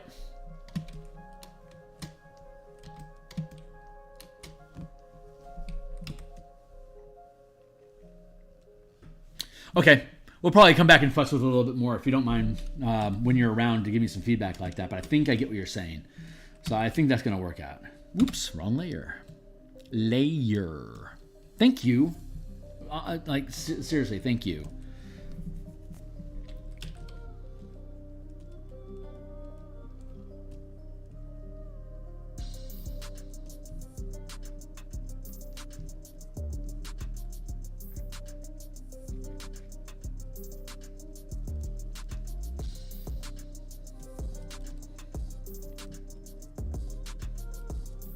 It doesn't escape me the irony that I've got setting down my ego to say things about to say prideful things about myself, but it's going someplace. It's kind of a backhanded comment that I'm so up on game theoretical game design and mechanical development, but I have to stop and humble myself to ask, does this look okay when I'm when I get paid when I can get commissions at a drop of a hat. I can get commissions for people to make character art and stuff like that, but to have to stop and ask somebody, does this look okay? I'm always in the state of most artists look for approval. It's kind of why we do this stuff, because we want the praise, but I so literally have to ask. Literally have to ask, is this okay? And it's just the humility that it imposes onto me it never escapes me. The irony that I can throw swagger around how confident I am about my design principles and my experience running campaigns and my disgusting depth knowledge of managing tables and recruiting people and firing people from tables and all that crap. Just decades of experience of doing that, and yet is this gray okay? I honestly love how much my own tools limit me and force me to remain humble. If I was able to literally do everything without anybody's impact, I don't think I would be this transparent about stuff. I used to be so afraid to say, hey, I don't see color, because I was afraid that people would look at my work and think less of me for it. But just taking the risk of allowing myself to be vulnerable like that, especially here on stream when I don't have any safety ropes, when a lot of times I literally don't even know what I'm saying when I'm saying it because Muse is running through me. It's scary sometimes, and it's really a wonderful, humbling experience to what often to me feels like I'm just transmitting information from someone who, someone somewhere deep inside who someday I will become. Is almost like it's almost like she's speaking through time, and using me as that speaking piece to say this is you speaking from an experience you don't have yet, but you can trust me that I'll take you there. This is my heart talking to me, and it's honestly, it's a pretty amazing experience, and I never would have gotten access to that if I hadn't taken the chance of just humbling myself and confessing and accepting what limitations I actually have. And what's too much for me to try to carry on my own, and when do I need to reach out and ask for help from people? It's just something simple as, is this the right color? Does that look like skin tone? Stupid, simple questions like that. But it really forces me to check my ego at the door when I talk about this crap, which I think is why I can throw out so much swagger when I talk about stuff. I know this is what it is, and I know these experiences I've had as a DM over time that lets me speak so boldly, Anyway, that's my timer. I like ending on a high note like that. It's sincerely, I love doing this. I am beyond humbled that y'all invest time. I mean, even if you're just like doing chores and shit, or like driving or running around or whatever, like just to burn thoughts with me for us to craft and mold our thinking together, to try to discover better ways of being for each other and to be comrades. It's a beautiful experience, and I'm glad that I was inspired and motivated to get into this space, to do this stuff, and to really walk my talk, So that's fun, and I keep saying, the internet of the future, integrity is everything. When you can deep fake anybody, and an AI can create any artwork that you want, and you can press a button and it'll create content for you. The only thing that we really have left is sincerity, and sharing our honest experiences, and talking about what's important to us, and trying to help other people see the grandeur that we can see in stuff, because a computer's never going to, well, I'm going to take that back. I think computers are going to be legitimately their own people by the point where they get that they know what they're saying is inspiring, and like these things want to inspire us. At that point, I feel like we're creating angels, and but we haven't earned that discipline yet. I don't think we've mastered our own humility and our own willingness to try to bridge that emotional divide between people, to try to understand where people are coming from.